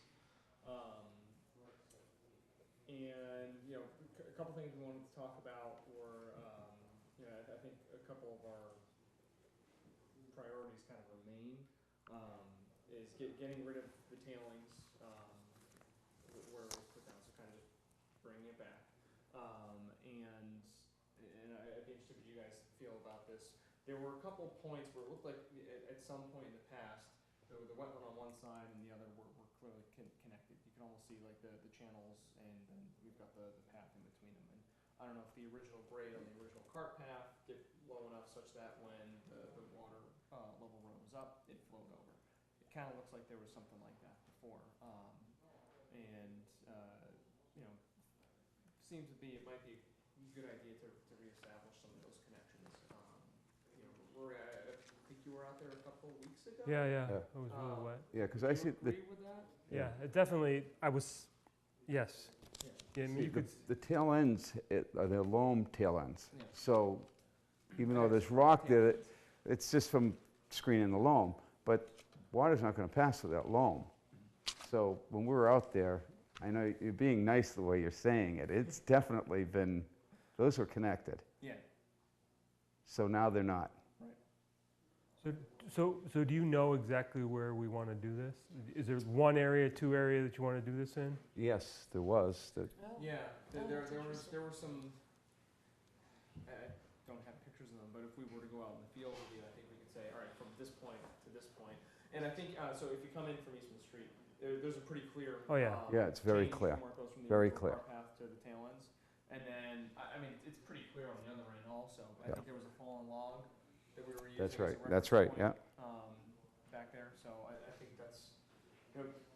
you definitely see that some progress is made. And if you look at the side of where, you know, the cart path was, the stuff's popping up, it's growing in there for sure. And even in the back where I know you had to get rid of some of the, some of the debris and everything there, you can see that stuff's. Do you want me to meet her out there and show her where we were talking about? Yeah, do you want to? Yeah, you want to do that, Andrea? Sure. Alright. Honestly, the times I've been there, this spring, we've had water straight across. So Oh, I've okay. never seen. Really? I've never We seen didn't the have it, stream. we didn't have it, yeah, we didn't have it. Probably pretty wet And right now. is this would probably be a daytime thing? Would that be, is there a time of day when it's easier for you to get there? What time you guys in the day you thinking? Is that like- 4 o'clock work usually for Yeah, you? perfect.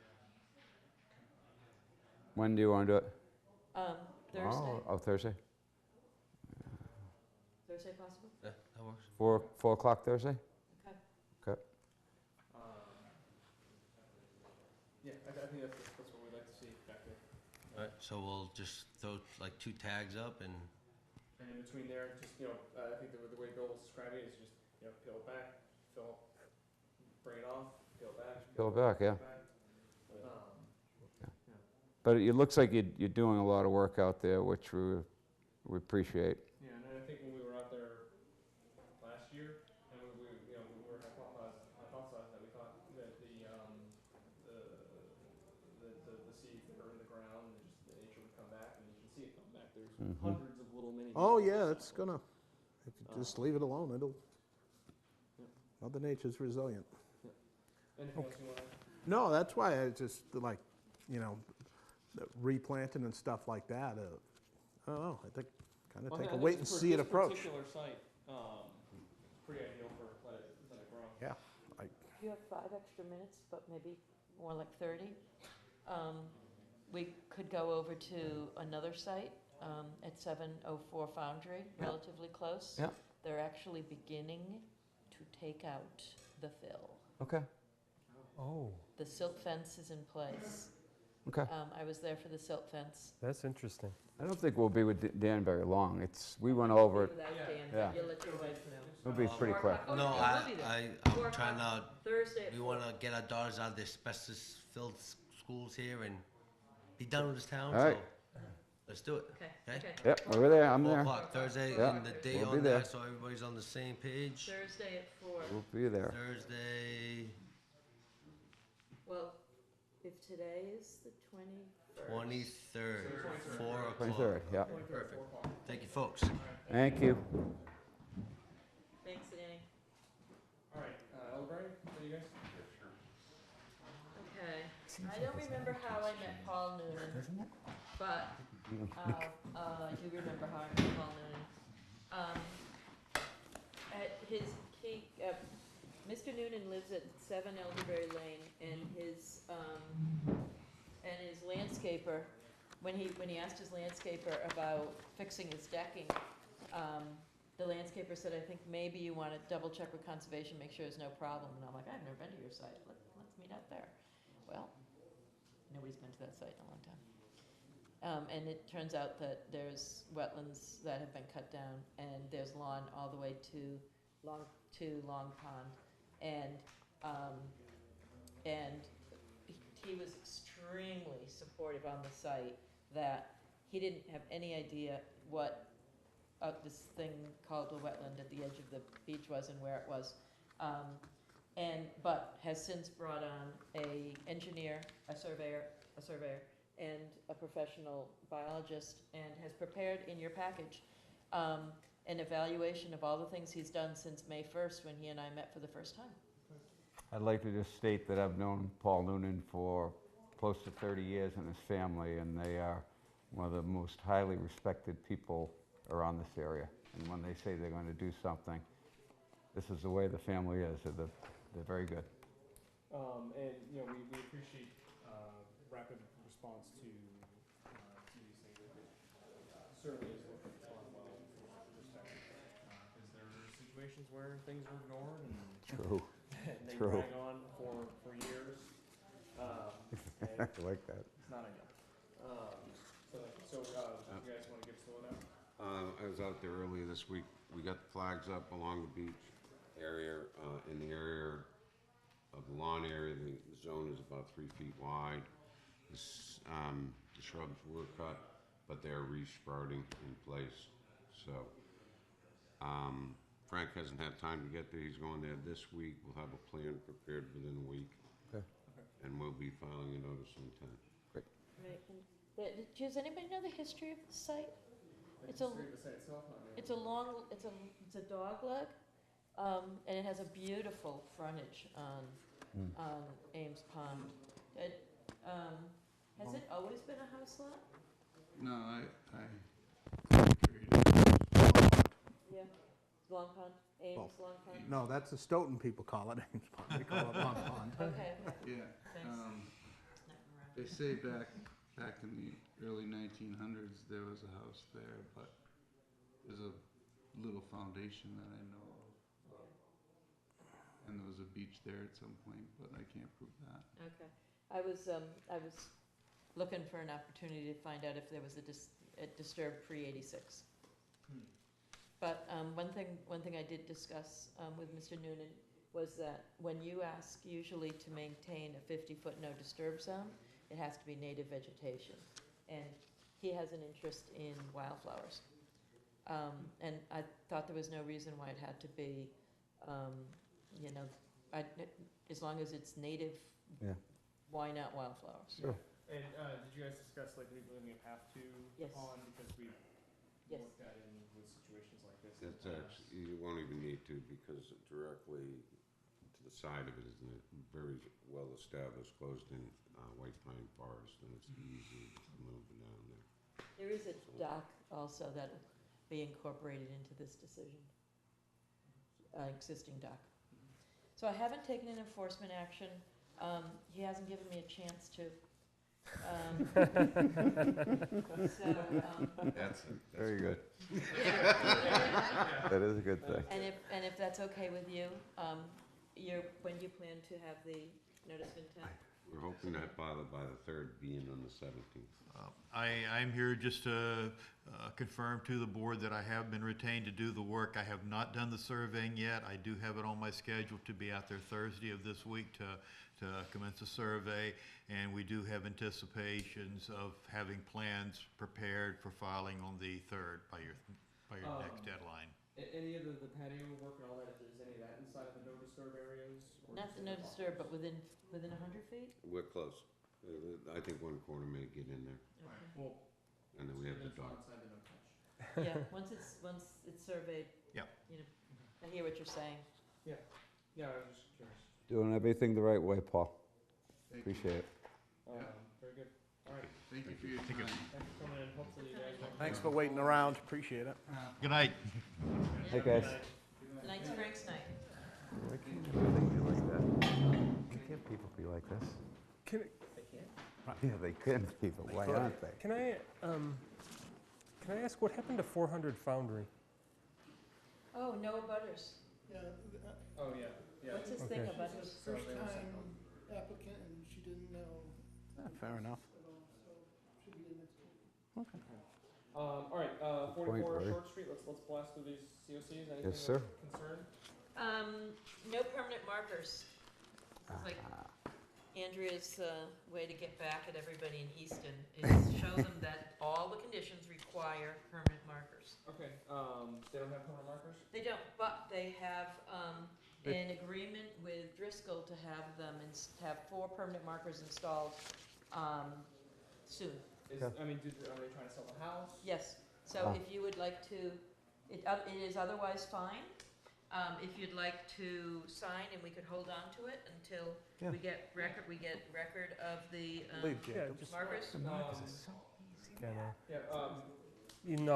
Let's issue it conditionally and let Andrea. Motion to issue a request for COC for 44 Short Street contingent upon receiving evidence that the permanent markers were installed. Second. All those in favor? Aye. Aye. And the permanent, and the perpetual conditions continued. And amend that the perpetual conditions should remain. 53. You know he's, Second. Aye. you know he's gonna do it. We're his best customer. We sell those medallions for him. 53 Peterson is You guys all know where that is, because we just did it. We just did it in the The last fastest septic system known to mankind. hearing. It is. It is. We go from approving it to doing a COC at the next meeting. And the permanent markers are in. They are. Fantastic. All right, motion to issue COC for 53 Peterson Road with the conditions in the staff report dated May 20th, 2019. Second? All those in favor? Aye. Gotcha. Old Stable Lane, 18 Old Stable Lane. Okay, I well, wish I had a chance to speak with the person here. He did not realize he had a wetland on his property. He doesn't have permanent markers.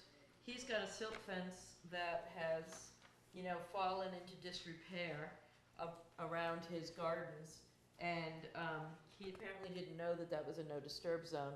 So he's pushed the silt fence out of the way, and he's cut down the native stuff so he can put in prettier stuff, but not that much. So he needs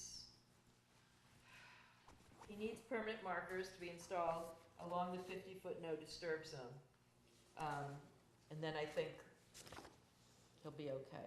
And he needs to move needs to pick up his silt fence. Oh. You say an old concrete brick pad. I was just gonna say that. Analyzed staff report is still present. Did they discuss removing it, or they just talked about it? Yeah, just talked about it. Oh, okay. All right. This is old, isn't it? Isn't this Yeah. thing like 20 years old? Yeah. It was issued in 2002. Oh, not as old as the Wetland Line at 233. 17. So, yeah, She's here all week, thank you very much. All right, so conditionally with the markers? Yeah, I make a motion to Yeah. accept that. Yep. Okay. Do they know about the markers? We haven't been able to reach him today. With the staff notes dated May 20th. They don't cost much. Second it? All those in favor? Aye. Aye. He needs Minutes. it done. I noticed nothing. Oh, hang on a second. Hang on. Minutes, anybody? Laura? Yeah. Uh-oh. So on page 3, in the 4th bullet point, prior approval of the environmental planner. It says plan. And on the bottom of page 5, you refer to Andrea as Langwater. Better than firewater. Wait a second. Don't Maybe, tell my are you a husband. Langwater? Don't tell my Maybe she husband. is, and she's worth billions. Well, we could be at least consistent. And then the other thing is just a point of information, because when we were talking about the environmental planner updates, it talks about the joint meeting with Planning Board and Greg Swan on June 6th at 6:30, and then we talked about having the Tufts Farm second public forum At on 7. 6:30 and 7:30. We were doing that? Yeah. Okay. I must have been really tired when we agreed to that. Why, you didn't want to do that and get them, knock them out in the same night? Talk about stormwater for more than 45 minutes? No. Although I did look up the MS4 map, so There you go, that's impressive. You found it, that's impressive. I have the link if anybody wants it. Yeah, I think somebody helped you on that. No, There's no way. I went to a webinar All right. on MS4 stormwater. June 6th. So I got we it from we some had, Norton fellows. DPW. Oh, so a second. Yes. Motion to accept the meetings with, did we do that? No. No. Motion to accept the meetings with the changes? That's a minute. Second it. All in favor? Aye. Aye. So we'll invite Greg Strange and the planning board. Yes. And we'll invite the Board of Selectmen, and if they don't show up, the public meeting will be that much faster. What time is the Tufts meeting on the 6th? 7:30. 7:30. Where is it? Same place. Here. Right? It's here. It's here. Very good. Excellent. Thank you, Keith. There are things I don't need to know anymore. So you got the message that Cooperstein has actually started. And the reason he started is because your order said, and it will be done no later than Memorial Day. Great. Not Memorial Day yet. Any other big updates? I'm working with Greg Swan, the town assistant DPW director, for a sewer connection RDA that the DPW themselves would sponsor a request of the Conservation Commission to allow them to oversee the trench permits for sewer connections, as long as they're not of a ridiculous size. You know, but if they're, but most of these trenches are open for hours, not days. This is all up and down Foundry you're talking about, It's obviously. Foundry, and there's 5 places in Queesit Mhm. that could fall into our jurisdiction. Okay. He has to do trench opening permits anyways, and they run the sewer project. So I'm perfectly fine with just him giving me a written notification that the trench is being opened, if it's okay with you. He'll get it opened, he'll shut it, and it'll be over. There's gonna be times, there's a couple condos. Gaslight, and the ones across the street. Right, and so maybe in those cases, it won't work, but maybe it will, it's only a trench. So- Anything to streamline stuff for applicants, that's great. And- Yeah, the idea- And Greg does It'll top-notch probably- work, so. And anything to like ease the. It's only gonna be probably max of 10, max. So, yeah, the idea is it's one permit, it's one public hearing, it's one abutter notification. Each homeowner does not have to pay a filing fee. Nobody pays a filing fee, not even the town. So we might pick up the abutter notification for the sewer project, but Yeah. but we've got funds. Our application funds can be used for that. Do you need a hearing, motion for that? No, this is just a, by the way, be thinking about a global RDA Yeah. and what you might want it to say. Don't That's be a it. jerk. Don't be a jerk. Well, it's probably more about, soil stockpile and stuff like that you want to, Also, if you're into the water table, how you're gonna be handling that, et Yeah, cetera. exactly, yeah. Yeah, no, I understand, yeah, that's the kind of thing, yeah, Yep, of course. yep. Well, I think Greg does it for a living too, so. Yeah. Well, Can I ask, what is going on with South Street? They were supposed- culvert is going in. Is The it, culvert. they're actually working on it The now? culvert was in yesterday, Oh, my. Tuesday. Today's Tuesday. Yesterday was Monday. The culvert was being installed. But when will we be able to drive over South Street? After the culvert is covered over. When Ah. After the when culvert do they is covered. break the bottle of champagne on it? Within the next week or so. Nice. Because they're talking about, it's going to be a very important piece to the Right. sewer Oh, really? Yeah. detour. Yeah. The detour, the sewer Oh, detour. yeah, that's why it's getting. That's why it's done. That is why it's That's done. why it's getting done. I knew that, that's why I exactly. was asking. That's why, yeah. It won't be available for the general public. It'll be available for emergency vehicles and local traffic. Everybody else west. Yeah, good luck with that. One way west on Foundry, one way east on Highland. That's the loop. Hey, a silly question, we probably don't know the answer to this, but when they put the sewer's already in, going down, up and down the road, right? Isn't the sewer already in? No, there's No. no sewer there. Not on Foundry, it's not in there It went yet? as far as Avalon. Oh, okay. Oh, man, is that gonna Avalon be was terrible. phase 1. Yeah. Oh, man, It's a long distance. wow. And then that other And the project's winter gonna You come sure, online. you in sure about that, Keith? Well, it's planned as a Yeah, two-summer yeah, no project. kidding. Whoa, man. Come on. Okay, any other big updates? No, that'd be good. Okay. Did we look at the fee breakdown, Regs. regs? You're interested in notices of intents and whether or not. Nope, started it and got sidetracked. Yeah, it's going to be really hard to be able to tell who might be eligible. Well, and honestly, it's since the weather broke, I'm busy at work. And yeah, I do think we need to be very cognizant of this, especially considering some of the commentary from the town leaders at town meeting last night. Was that about who had a PhD? I can't remember. Yeah, right. Well, just the situation with the town budget overall, and just making sure I think what we're targeting is for the right reasons, but also making an opportunity to look at just the fees in general and make sure we're covering our costs. Okay. That's kind of the problem. It's kind of the problem with. I have the ability to. I haven't figured out the answer. But when the project is really complicated, chances are it's gonna have a high fee.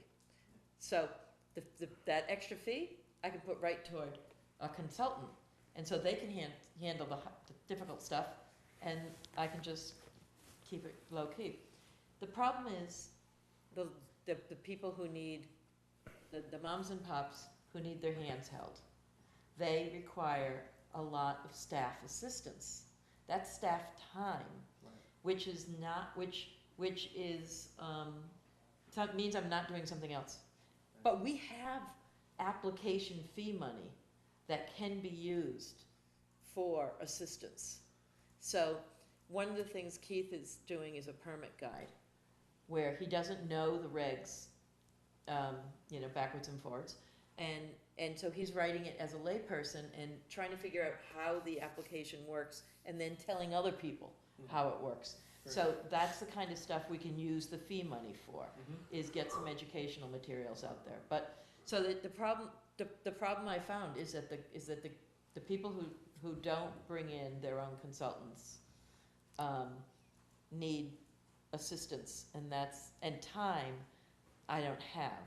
So you're thinking the handbook will help that? Maybe we come forward with some kind of a process where we put a serious cap on that, because that is one of the things that you bring to your position is you're extremely helpful with all our applicants, but maybe applicants that haven't necessarily paid a certain fee that other more complicated projects would. They would say, all right, we cap it, and we tell them to them up front.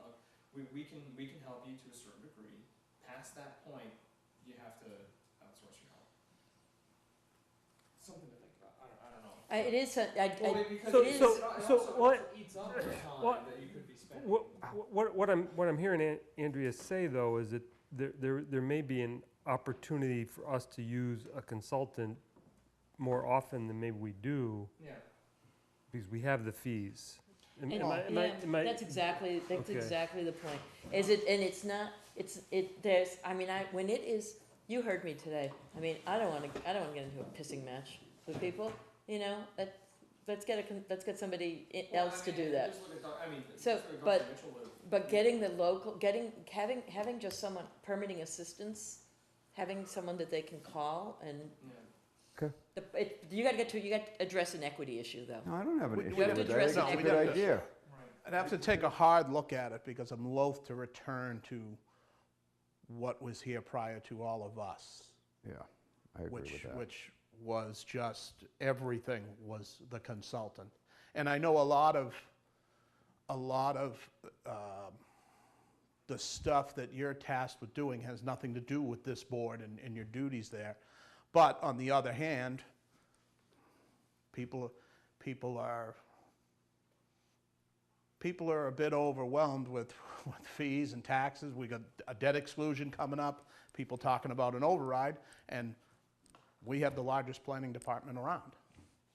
So, and that's not a knock on you or Keith or anybody else, but it's saying maybe some of those other tasks, I don't know, how do we, I don't want to go back to where we were, but right now you can see that you don't have enough time.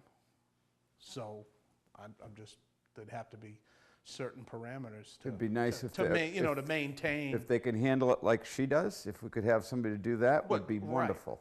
Because again, that's what we're here for. We're asking for fees. Can we So make I another think one to of turn you? around, But in that's other towns I go to, and I just go to them, it sounds weird, I just go to them and observed, and nobody, I've never seen a slate in another town have as many experts and paid people as we do. And that's just, Bill does business in lots of towns, and he knows what I'm saying. I mean, everybody has a consultant in the wetlands, and there are people who are gonna need their hands held, and that's what we're here for. That's what we, get paid for. Well, I mean, I think it's why it was why Andrea was brought on. Yeah. I mean, clearly she's proven the benefit to having that position filled. Oh, yeah. I don't want to, and again, it was before any of us. I just don't want to go back to what we had. Because Yeah. I certainly don't want to do an about face. No, it's going good. Just make sure we're making the right decisions fiscally. Because looking at that data very quickly, there might have been, honestly, there could be 8 or 10, I think it's an inconsequential amount, but I won't say that for the record till I could say that Yeah. Keith gave me the data and I reviewed it and I could say, but Yeah, but a cursory a glance, quick, you don't see a ton. no, there's not, because most people who would be looking for a waiver of a fee aren't doing any work. They're either selling or getting out or selling or transferring to a relative or, tax title, what have you. They're not over there adding a deck to their house and looking for a help on a waiver fee or something like that, so. So can I make a suggestion on this topic? Is that at the end of fiscal year, can we get a fiscal report of what the commission's balances are in our various accounts, so we know, are we going up or down? I mean, if we're adding 20,000 to the, okay, if we're adding 10 or 20,000 a year to the fund. Did you notice last night that they took money from the conservation fund? Yeah. Yep. They took it from the conservation fund, which is the money that you're not getting back. So. They didn't take it from your application fees, they took it from your conservation fund. So, yeah, you got money, the money was meant for permitting, and this money is set aside for permitting and technical support relative to your job. And that's what I'm asking. Let's spend it. So Let's Yeah, spend yeah, it. I agree. Yeah, I mean. Do we have any criteria for spending it? It's permitting. Or like. I mean, it's 53E and a half, I'll bring you the citation. Rory will read it. You can pretty much bring. I might have read it. Anything under $5,000. Yeah. 53E and a half. But you didn't want to go in, this isn't to get ready for a public hearing, this is just general. No, I just wanted to. we're nowhere near that. Yeah, okay. At this point, I think. Okay, Yeah. I just wanted to throw, that's what I do to my husband, I just wanted to throw that idea out there and see if you think about it, if you come up with any good ideas. Okay. Great. Anything else, guys? Nope. Motion to adjourn? Second. Aye.